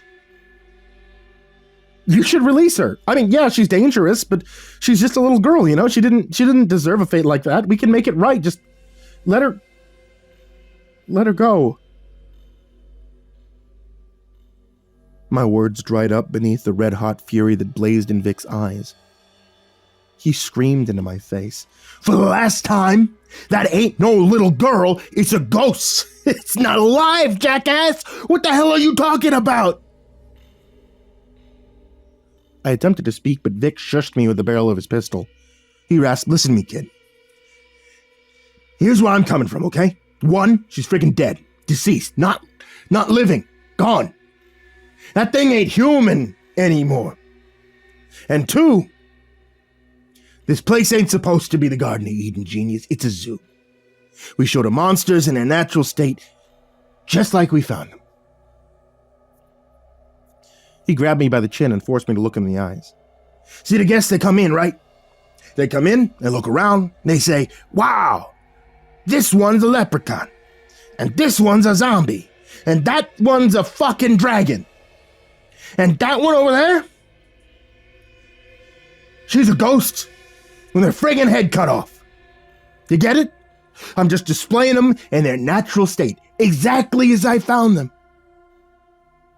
Vic looked profoundly disappointed in me, his favorite little caretaker's assistant. He also looked very tired. He stifled a yawn and said, "I'm no saint. That much is true. But to my way of thinking, I'm also doing nothing wrong over here, kid. And to be very honest, this place is just another enterprise. It's my passion. But it's also a business. It was created to make money for me, Victor Bonicelli, and I fucking love money. Don't you understand who I am yet? You fucking ding-dong. I'm a bad guy. I do bad guy shit, and it makes me money. Believe me, whatever happens in this zoo, it's the least of my sins." I felt my heart sink into the pits of my stomach. I understood my boss was a villain, but it was still disheartening to hear him say it out loud. Despite his many serious flaws, a part of me really liked Victor Bonicelli. Every now and then, I'd see a brief flash of a man he should have become, if his circumstances had been different. I think that made it a lot worse. I murmured, "Ghost or not, she can think and she can feel. They all think and feel, Vic, and they suffer." Vic patted me roughly on the cheek and retorted, "Don't worry about none of that, kid. Worry about me instead. Because I'm trying to keep you alive right now. Trying my very best to not fucking kill you. But you're making me second guess my decision here, capiche? So let's be done with this, okay? End the discussion. Moral of the story is don't ever fuck with Victor's money. It's the #1 commandment in the Book of Vic. Don't even think about it." In a cracked, colorless whisper, I said, "If I don't reveal the Book of Man's identity, he'll come after me, he'll kill me." Vic flapped a hand at me in a dismissive gesture. He asked, "Well, you know for sure? And maybe he won't bother. And if he does, well, sounds like a you problem. Gave you a gun, didn't I? Use it. And if that don't work, maybe Kaz will be getting a new partner. All I know for sure is you ain't revealing the guy's identity to fucking nobody, because if Catherine disappears, so do you." Vic patted me on the cheek again. The impact was a bit softer this time. He sighed dramatically and said, "He had good intentions, kid. I understand your point of view. But doing the right thing, it ain't always in your best interests. Sometimes you gotta say, nah, fuck those guys, and do what's best for you. Wish the whole world could join hands and sing, just like you, but that ain't gonna happen. You gotta stop following your heart. Start using your brain instead." I could see Kaz sitting against the edge of the pond in the background. His expression was blank and neutral. Looking at him, I had a sudden thought. How did Vic know so much about what happened tonight? All the surveillance footage had been deleted. There was no video, no audio, nothing. The only witness to our shenanigans was the security goon who got roughed up by Kaz, and I doubt he knew much about the situation with Catherine. So how did Vic know exactly what was going on? Who told him? And when? Vic snapped his fingers in my face. He barked, "Don't look over there, all right? He ain't gonna help you, believe me. You're all in deep shit right now. And don't be drinking no more of that tea with that skinwalker. Jeez Louise, your eyes ain't even looking in the same direction. That shit scrambles your brain absolutely off limits. From now on, Billy." He stabbed a finger into my chest and added, "Don't be smoking no grass around here neither. I know you kids are all smoking a reefer these days. Keep your doobies at home." He turned to the others and commanded, "Now get back to whatever you're supposed to be doing, all of you. I'll deal with this bullshit tomorrow. Going back to bed now." One of the burly security guards pushed his way to the front. It was the goon from earlier that night. His nose was a slanting, swollen mess. In a nasal tone, he added, "Hey, hold up a second. What about me, Victor? Look what the Russian guy did to my face. You gonna let me return the favor?" Victor fixed him with a cold stare. He didn't respond for an uncomfortable length of time. He just stood there and glared at his wayward minion, breathing heavily. The silence piled up in layers around them, and finally he said, "That ain't gonna happen. I understand your anger, Tony, but you're speaking out of turn. I don't owe you nothing like that. I'll deal with it myself in my own way." Tony, the security goon, was much displeased with his denial. He smacked his fist into his palm in a show of impotent rage and yelled, "I'm your second cousin's godson, Victor! Don't that mean something around here? You're gonna let me settle up with this guy?" Victor gave him a serene look and replied, "You're my second cousin's godson, it's true. The only reason you got this job. But that don't make you family, see? Not in any sense of the word. Nah, don't speak, just listen, all right? This rough-looking bastard over there, he could have ended you tonight, kid. This guy was stacking bodies when you were still in diapers, but here's the good news. He didn't end you. That's a gift. A renewed lease on life, if you will. Take it humbly and learn from it." Vic pointed at him, his expression still calm and collected. He said, "But most importantly, you need to learn how to shut the fuck up. All right, don't speak unless I tell you to speak. Just give me a quick, 'Yes, sir, Mr. Bonicelli, do as you're told.' See, right now, you ain't doing your job. You're supposed to be protecting this building and everything inside of it, and that didn't happen, did it? You ain't doing your fucking job, Tony. Now you think you can just start making demands over here? You got some real nerve, kid. I don't think I want you around anymore." Tony was finally starting to understand what was about to happen. His rage evaporated into a mist of watering eyes and quivering lips. He held up his hand and quavered, I'm sorry, Vic. I didn't mean to speak out of turn ever again. I'll do better, okay? Please, Victor, I'm your second cousin's godson." Vic muttered, "Yeah, you ain't nobody to me," and shot Tony in the mouth. The young hoodlum stumbled backwards, a gurgling scream bubbling through his shattered teeth. Vic shot him again in the leg, and he toppled to the floor. The boss casually strolled over, his free hand tucked into his bathrobe pocket. He said, "I don't even like that cousin, you fucking dipshit." And he shot the man twice more, aiming for the back of his head. The gunfire was almost deafeningly loud in the enclosed space of that reception area. The rest of Vic's security goons barely even flinched. They had all seen it coming. Vic wordlessly pointed at the body, and his men sprang into action. As they dragged away the corpse, Vic looked over at us and barked. I can't frickin' believe you people. Kaz, Fallen Sky, Miss Dahlia. Well, Billy, you're a different story. You're still young. You used to have all those morals and beliefs, all that stupid shit. With the rest of you, I thought you were smart. Vic pulled his bathrobe shut, crossed his arms tightly over his chest.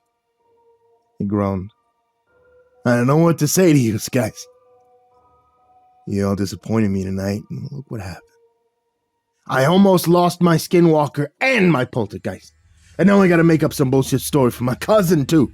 Well, second cousin. And I don't like him much. Fucking guy's a humorless prick. Anyway, it's neither here nor there.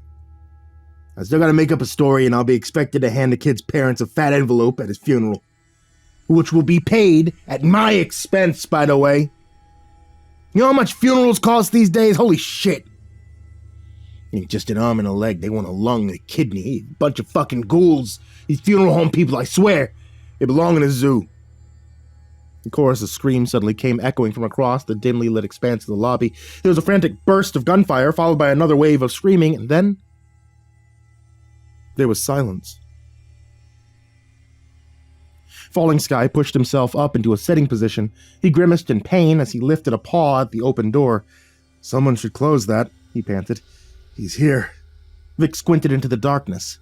He growled, Who is it? Is that friggin' book guy? The hell's going on? Something came rolling out of the gloom. It wobbled to a halt in front of Vic's slippers. It was a severed head, freshly sliced from the shoulders of a security guard. An expression of agonized terror was frozen on his face. One eye glared sightlessly at his feet. The other was missing. It had been replaced with a chunk of quartz. Vic yelled something in Sicilian as he kicked the severed head across the room. He slammed the door shut and announced, All right, guess I ain't going back to bed just yet. Miss Dahlia looked stunned. In a small voice, she asked, How many men did he just kill? 9? 10? That's... She trailed off. Vic nodded and said, Yeah, that ain't good. He killed them all in about 8 seconds, tops. They're not good at all. Maybe you geniuses shouldn't fuck with the undead. What do you think, huh? I tell you, sometimes I wish I could sell this place and concentrate on the dealership. Ain't no bullshit over there, just quality vehicles at an affordable price. I was freaking the fuck out. The walls were breathing, the ceiling was closing in, everything was wavering around like a heat mirage, and now I was about to get killed. Vic saw the look in my face and pointed his gun at me. Don't say it. Don't even fucking think about it. He kills you, I kill you, doesn't matter. It's all the same. But none of it has to happen, kid. You know why? Because Vic just got himself a plan. He ran into his office and came back with something that looked like a bazooka. He said, It's a net gun. Got it made special, just for times like this. We gotta nab this cocksucker while we got a chance. He's a ghost. Things go wrong, he just disappears. Nah, we gotta lure him in right now. I already knew where this was going. I said, I'm not gonna like this plan very much, am I? Who fucking cares what you like? Vic snapped back. He wants you, not us. With you gone, his identity's safe. So we're gonna stick you out there and use you as bait, okay? When he comes to get you, I hit him with the net gun. Net was treated with a coating of pure silver. When it lands on him, that's it. We got him, and he won't be a problem no more. A horrible idea came burbling to the surface of my mind. Slowly, I asked, Are you planning on displaying him? Oh, hell yeah, Vic boomed cheerfully. You better believe it. Real ghosts are rare and a poltergeist is a needle in a haystack. But this fucking guy, a serial-killing, demon-worshipping motherfucker like him, forget about it. Money in the bank. He wrapped his beefy arm around my shoulders and said, Picture it, Billy. The demonic serial killer and his victim, both of them right here, side by side.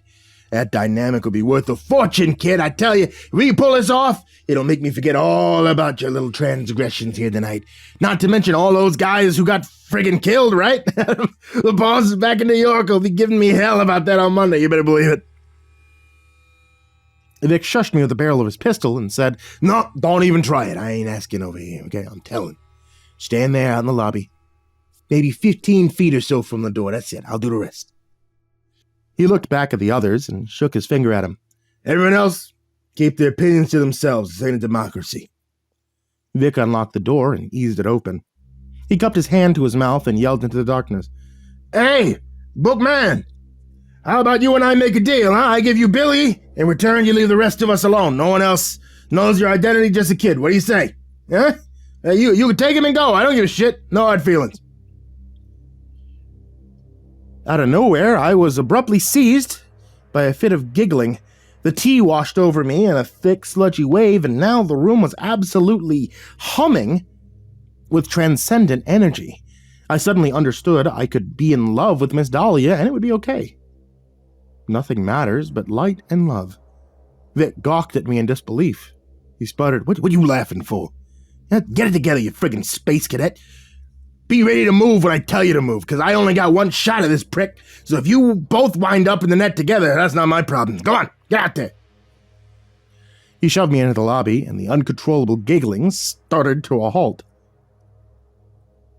The bubble of euphoria abruptly popped, and I was filled with dread. The shadows danced and whirled in sinister patterns, and the floor rolled beneath my feet. I was certain I was about to die. I urgently whispered, "Sheriff Blotto, I need your protection, like right now. Please, please, please don't let me get murdered." It was dead silent in the lobby. I could hear a clock on the wall, steadily whirring the seconds away. I was almost vibrating with adrenaline. Behind me, Vic quietly growled, "What the hell is he waiting for? Christmas? Come on, you fucking blowjob. Kid's right there. Come get him." Seconds stretched into minutes. My legs were trembling so badly I thought I was going to fall over. I was a brief moment away from saying, "Fuck this shit," and begging Vic to let me back in, but then I heard a familiar sound out in the thick of the gloom. It was the muffled scrape of a shoe against the floor. Steps were approaching. I shot a quick look back at Vic, blinking against the sweat that was suddenly pouring down my forehead. The net gun was propped up against his shoulder, and his finger was on the trigger. The footsteps were drawing closer, but I couldn't see anyone approaching. Weakly, I called out, "Hey, is that you? Hey! Show yourself, you fucking weirdo!" From somewhere down by my knees, a gruff voice answered. "Watch who you're calling weirdo, young fella. I'll go save someone else's life. How did that sound?" I looked down and saw Blotto's weathered face scowling up at me. I started babbling a frantic apology, but he waved it off and said, "It's fine, don't worry about it. I've heard worse.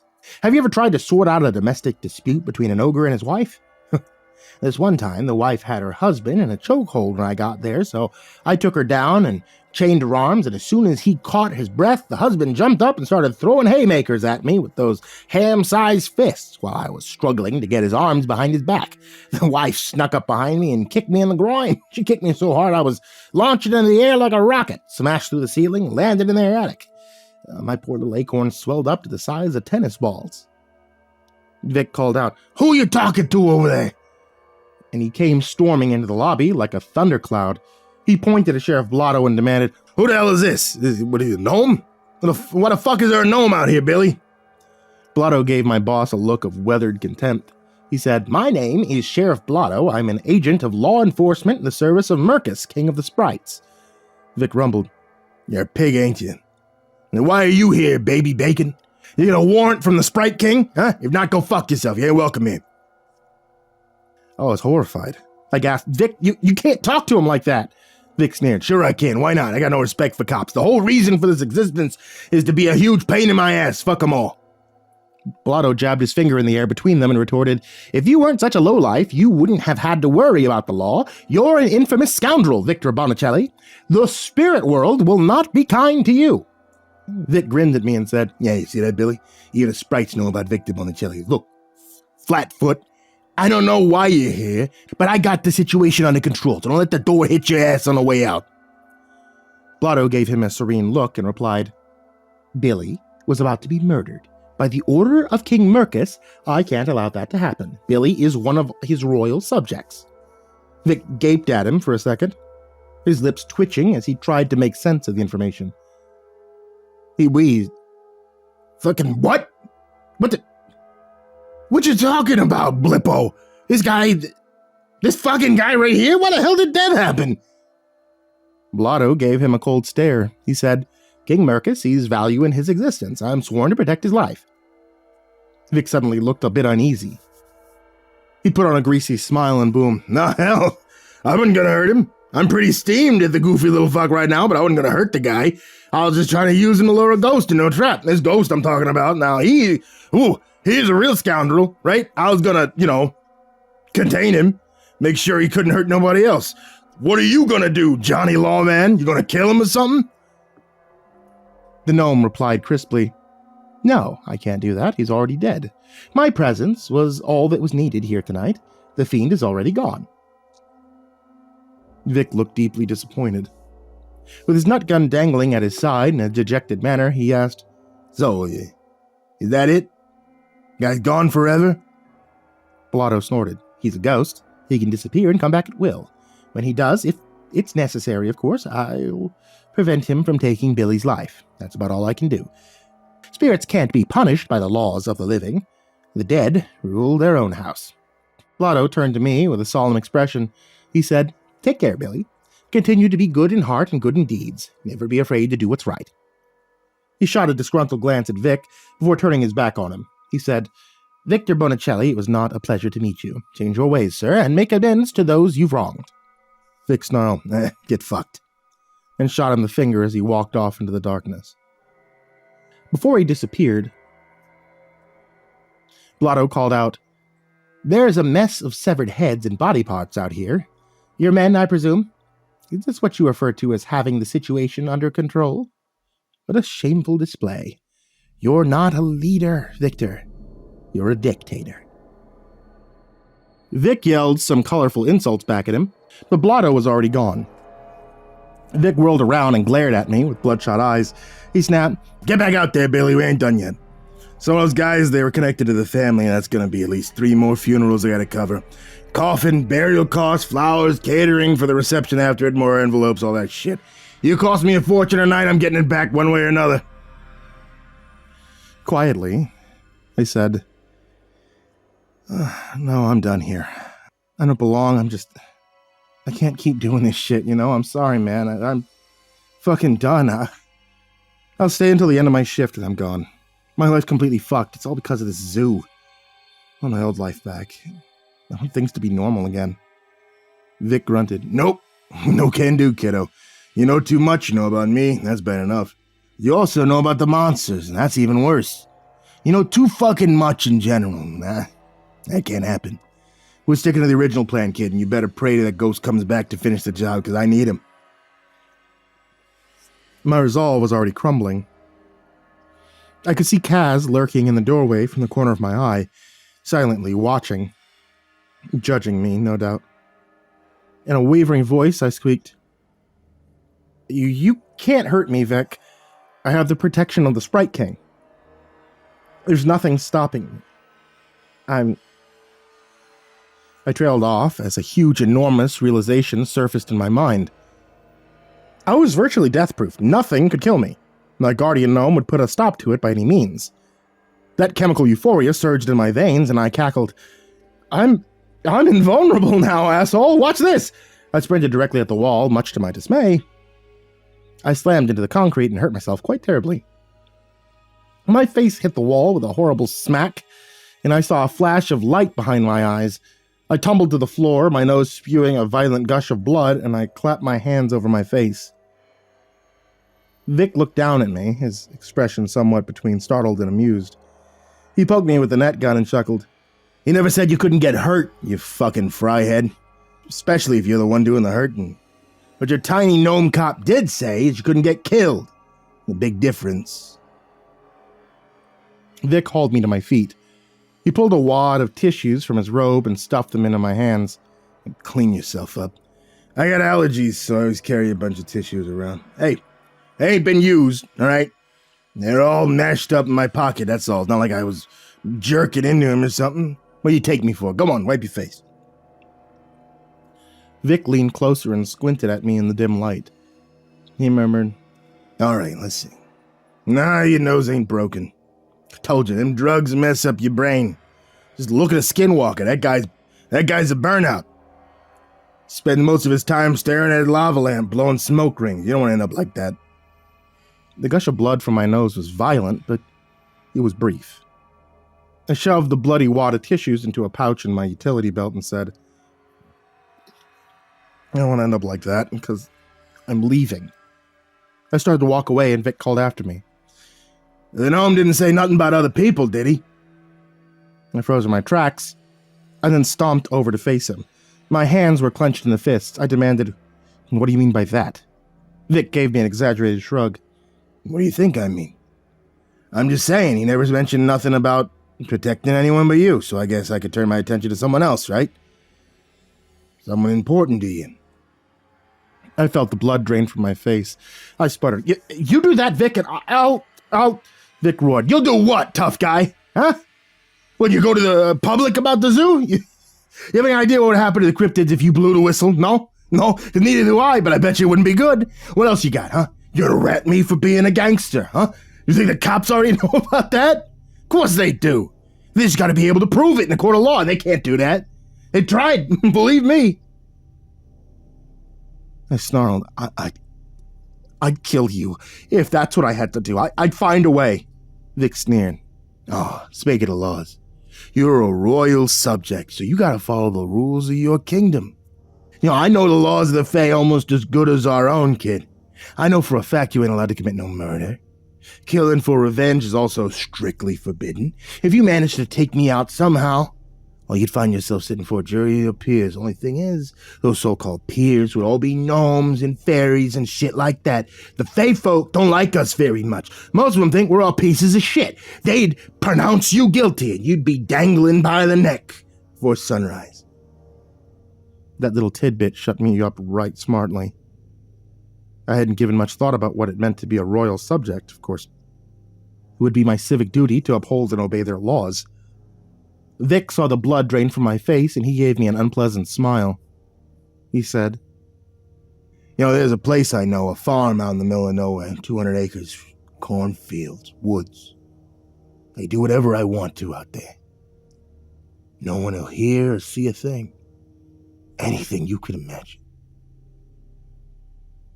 You'd never know what happened to him, and it would eat you alive. A sludgy wave of despair rolled over my soul. As predicted, I fucked it all up. I didn't save Catherine. Hell, I didn't even save myself. Instead, my scatterbrained bullshit got a bunch of people killed. Didn't matter if they're good people or bad people. Either way, their blood was on my hands. My friends were all in hot water for helping me out, and now my parents were in danger too. On top of all of that, a random necromancer from Damascus wanted me dead, and the spirit of a perverted serial killer also wanted to kill me. The fact that they would be unable to accomplish this goal was somewhat comforting, but still, no one likes it when other people want them to die. It's a huge bummer. Despite my best efforts, I somehow kept making things worse at every turn. There's simply no way out from beneath Victor Bonicelli's looming thumb. I was stuck. Vic patted me on the shoulder. He said, I ain't mad at you, kid. I mean, I'm mad, sure. But not, like, mad, you know? I'm a bad guy. I don't mean I'm stupid. I can see you trying to do the right thing. You know, just forget about all that crap, okay? Forget about right and wrong. Come in, do your shift, make your money. Enjoy your life. That's all you gotta do. Let's catch this friggin' ghost who will forget any of this ever happened, huh? Our conversation was interrupted by a scream from inside the reception area. Kaz pulled out a squirt gun and yelled over his shoulder, Victor, come quickly! Vic and I both hustled into the room. I felt his malignant presence before I saw it. He was the bookman. He had Miss Delilah clutched in front of him, and he was holding his knife against her throat. The skinwalker was hunched against the side of the pool, baring his fangs in a wide snarl. He was too injured to do anything else. The bookman showed his rotting teeth in a leering grin. He said, I shan't be withered away behind the walls of your prison, Mr. Bonicelli. At the end of days, I will rule the chaos at my master's side. Drop the infernal contraption in your hands, or the nymph will lose her head. I screamed, Let her go! And tried to rush him. Kaz grabbed me and dragged me back. He whispered into my ear, Think before you act. You need a plan. The bookman smirked at me and said, Your life is safe from all but the immortals. This is true. But as Mr. Bonicelli shrewdly pointed out, this protection does not extend to someone you love. There is only one thing you can do to save her, Billy. You must forever silence your own tongue. Take your own life, and I will allow her to live. You can't speak my name faster than I can cut her throat. Vic shouted, "Yeah, go fuck yourself, douchebag! We don't negotiate with no terrorists!" Miss Dahlia was frozen with fear. I could see a thin trickle of red oozing from the spot where the knife had pressed into her neck. She was strong, but the bookman was much stronger. She whimpered, "Don't do it, Billy. My life isn't worth more than yours." Vic hollered, "What? You better believe your life is worth more than this, idiot. Hell, you cost me almost $1 million, lady." The bookman's eyes blazed in their cavernous sockets. He said, "The Fae do not have a place in the spirit world. You will never see her again." Vic was beside himself with rage. He dropped the net gun and screamed, "Let her go, dickhead! I'll fight you right now, man to man! Fucking come get some, pussy!" I felt like I was going to throw up. A plan. I needed my dumb fucking brain to spit up a plan. What? What could I do? What? I looked over at where Falling Sky was crouched against Miss Delilah's pool, and it suddenly clicked. I turned to Vic and mumbled, "I'll be right back." I walked over to stand next to Falling Sky and announced, "Well, this is it. You won, Mr. Bookman. I'll see you on the other side." Falling Sky gave me a questioning look. I patted his furry head and told him, "Don't worry, man. I'm going to visit your ancestors real quick." I shot a meaningful glance at Miss Delilah, and then flipped over the side and fell into the pool. My heavy boots and Kevlar suit dragged me to the bottom. I thought, "Oh, here goes nothing." And I let the hazy water rush into my lungs. It was a horrible feeling. I thrashed around at the bottom for a while, and I felt myself fading away, and then I was gone. I was in the spirit world.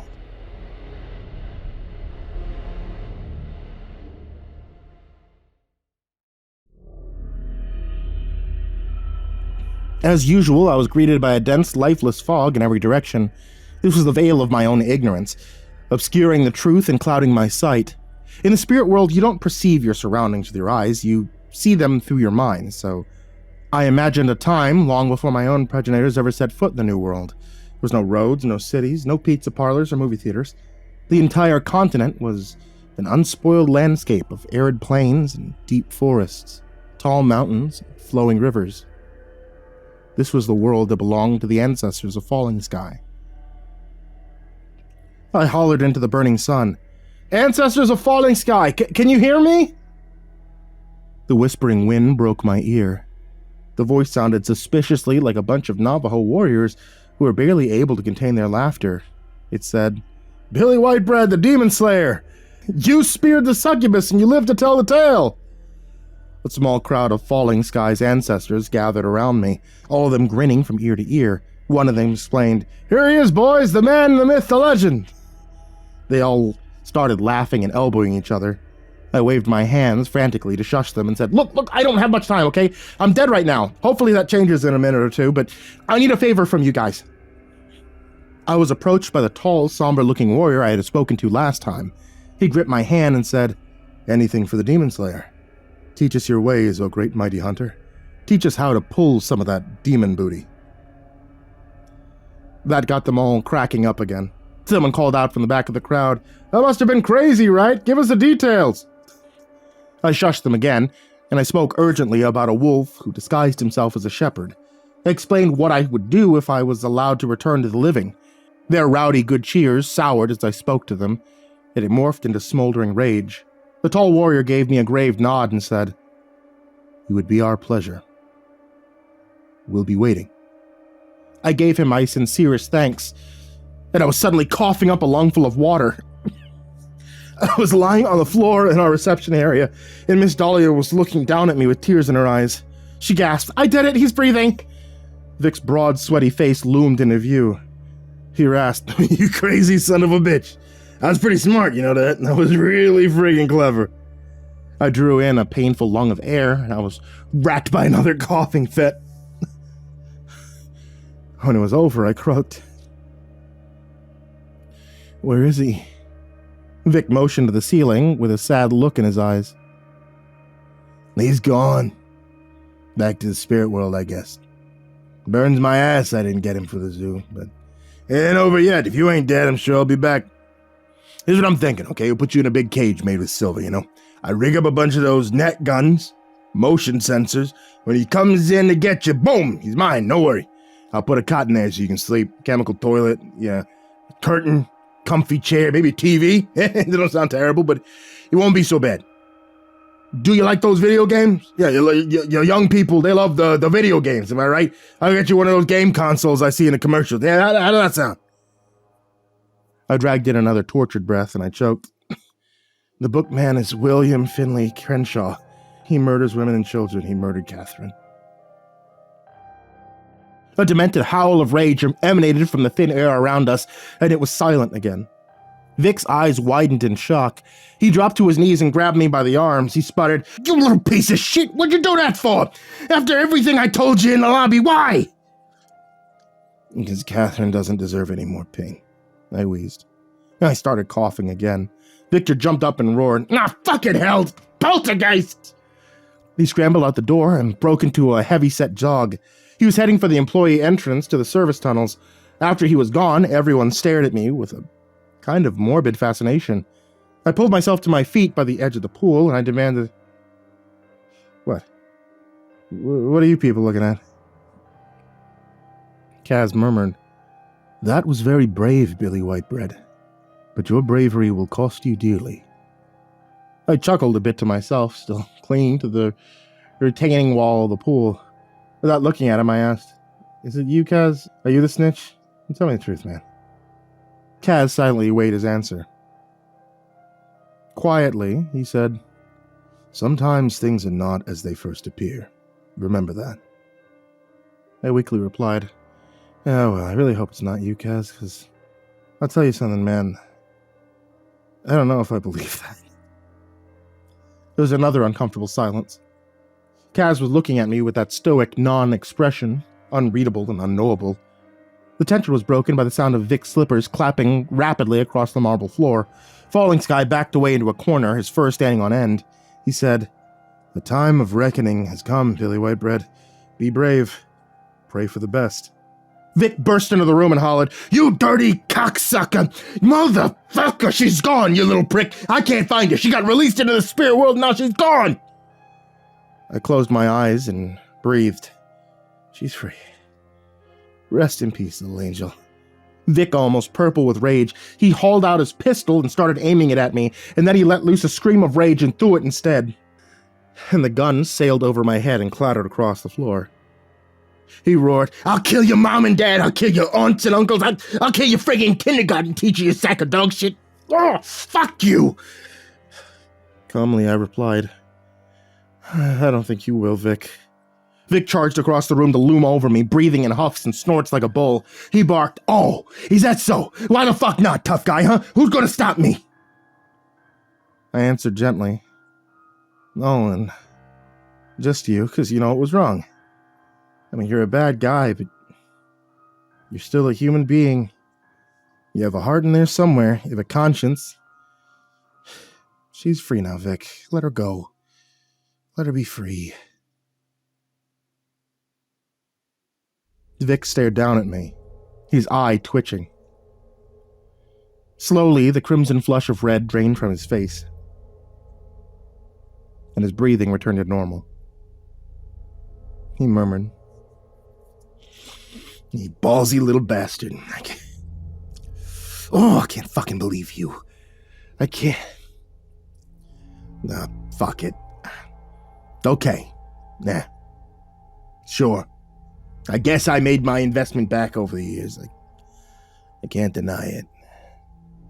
Made it back in spades, and that's the only thing that's gonna save you here, you get it? Doing what's right, that don't mean shit to me, Billy. It's dollars and cents first, then pride, and that's it. Everything else is bullshit." His mouth silently moved as he tried to work out what he wanted to say next, but Vic wasn't the kind of guy who could easily convey his emotions with words. Finally, he threw up his hands and exclaimed, fuck me, there's something else. I can't fucking believe you, kid. You actually fucking died for Miss Dolly over there. What am I supposed to say to that, huh? I mean, shit, what am I? Hey, what the fuck happened to you here? I shifted uncomfortably under his searching eyes. I shrugged and said, lost it on the other side. It's dangerous over there. Vic made a disgusted noise in his throat. Hey, you know what?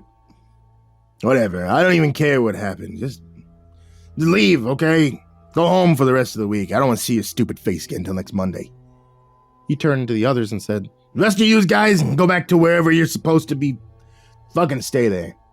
This ain't over, by the way. I don't know how I'm gonna handle this bullshit just yet. This ain't over. Miss Dahlia, get your lion ass back into the water. Kaz, take the skinwalker to his habitat. Go back to the front entrance when you're done, and I'm gonna call in some people, clean up this mess in the lobby. And you're gonna help them pick up the pieces. Vic looked back at me and growled.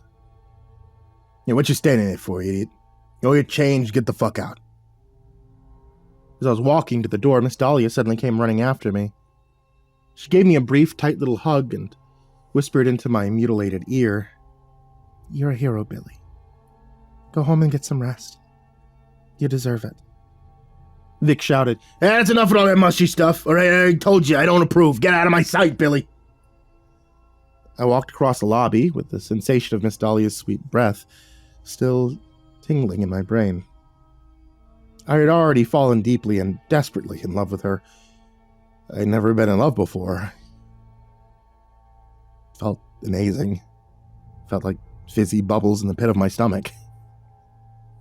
The glow in my chest couldn't erase the trauma from the unspeakable horrors I'd faced that night, but I'm not gonna lie. I came pretty damn close. Love is light. Drives the shadows back to the corners of your soul. And love is life. Love is everything.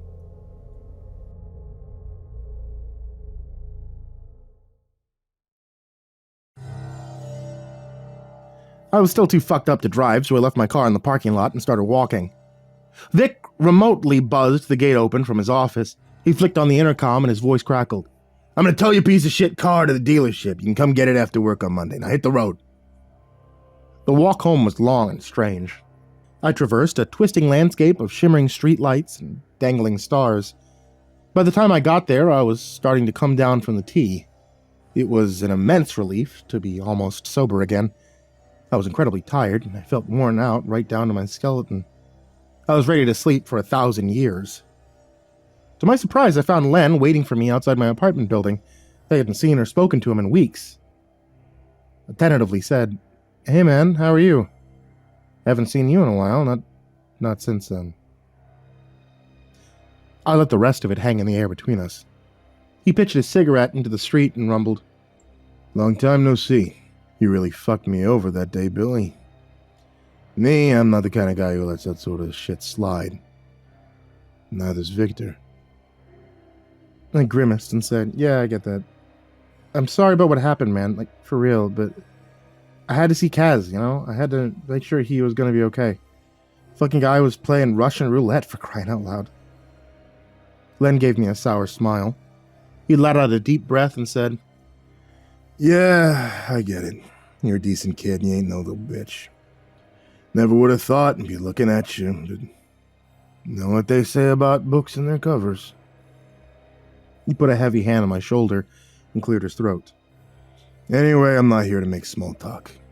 I just had a conversation with your guardian, the little gnome with the badge. I explained the whole situation to him in further detail. Long story short, we worked something out. I gave him a wary look and asked, What do you mean? What did you... Len suddenly yanked me closer, and he drove his knee square into my balls. The impact almost lifted me off the sidewalk. The pain was a jolt of electricity to every fiber of my being. I dropped like a stone. Len said, That was for the shit you pulled tonight at the zoo. Dumb fucking move, kid. Real dumb. Len reached down and delivered a resounding slap across the top of my head. Stars exploded behind my eyes. And that's for screwing me over. You don't fuck with Len and expect to get away with it. You're lucky I can't kill you, dipshit, because I would. Strangle you with my bare hands. Don't you ever fuck with me again. Len walked away without uttering another word, leaving me to writhe around in agony on the sidewalk. When I could finally stand again, I lurched into the building and hauled myself up the stairs to my apartment. I pried a bag of frozen peas out of the iceberg in my freezer. I rested it against my crotch in bed. All the good feelings were gone. I plunked a pillow over my face to help block out the rising sun, and I cried myself to sleep. So, what became of the bookman, you ask? Well, I'm pretty sure I witnessed his fate in my dreams. The ancestors were waiting for him, just as they had promised. They surrounded him in a circle as he cowered, begging for mercy. They pulled out their daggers, one by one. The ghostly warriors took turns carving out a piece of flesh, an eye, his nose, a couple of fingers, his cock. After everyone had their turn, the shrieking, butchered mess of a man became whole once more, because no one can die in the spirit world. When he was fully healed, they did it again. And again. I also saw Catherine in my dreams. She was running through a sunlit meadow with childish delight, and her head was still on top of her neck, where it belonged. She was accompanied by a whirling entourage of songbirds and butterflies. She waved to me, and then she was gone, skipping through the long grass into the horizon. She wasn't in pain anymore. She was at peace. I had fallen asleep crying in wretched misery, but I woke up with tears of joy streaming down my face. Was it all worth it? Yeah. I'd do it again in a heartbeat. I may have been a hero that night, but a hero's story doesn't always have a dignified ending. Reality is sloppy and painful. Sometimes heroes fuck up and get kneed in the balls. And all you can do is drag yourself off the sidewalk, put a bag of frozen veggies on your swollen nuts, and cry yourself to sleep. Because a hero isn't someone who always wins, dear reader. A hero is someone who tries to do what's right, no matter the cost. And if you're lucky, the universe will allow you to wake up to a better tomorrow.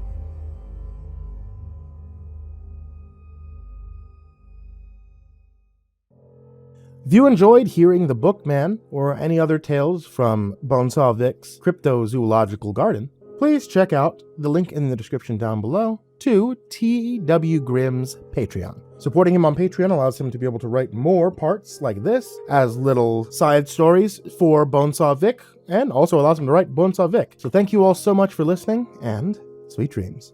Thank you guys so much for being supporters. That goes for everybody who was down in the description, as well as AcidSystem, BallarmsTheRat, Blake Rattler, Brandon Mendoza, Brenna, BrimstonePandemonium, Caltuna, Chainsmoker Dealer, ChicagoHitman, CoryxKenshin, Cronut508, CrusaderChocobo, CursepoxPrimarch, Dakota Best, Daniel Poulsen, Dante Kinkade, Diana Kraus, Ellie Hutmire, Enchanted Buns, Estebean, Gemma Halsey, Hades Nephew, Timbo Jerry, Hour Minute Seconds Time, Jay Keens, Jettis Pet, Jordan Humble, King Crab, Mr. Marcus Blitz, Old Penguin, Peaceful Buddha, Psychomel, Red Shadowcat, Remember the Sun, Rinku Star, Salty Surprise, Samara Line, Seclude, Simba's Bloody Mojo, Sky Harbor, Smiley the Psychotic, Sullyman, Charlie Sue, the Chavez Brothers. Thank you so much. And honestly, thank you to everybody, even those guys that are in there for just $1. It really helps me out. Once again, that's patreon.com/MrCreepyPasta. Or if you guys like to just listen, honestly, that helps me out a lot too. Thank you guys so much for being here. Thank you for listening. Thank you for watching. And sweet dreams.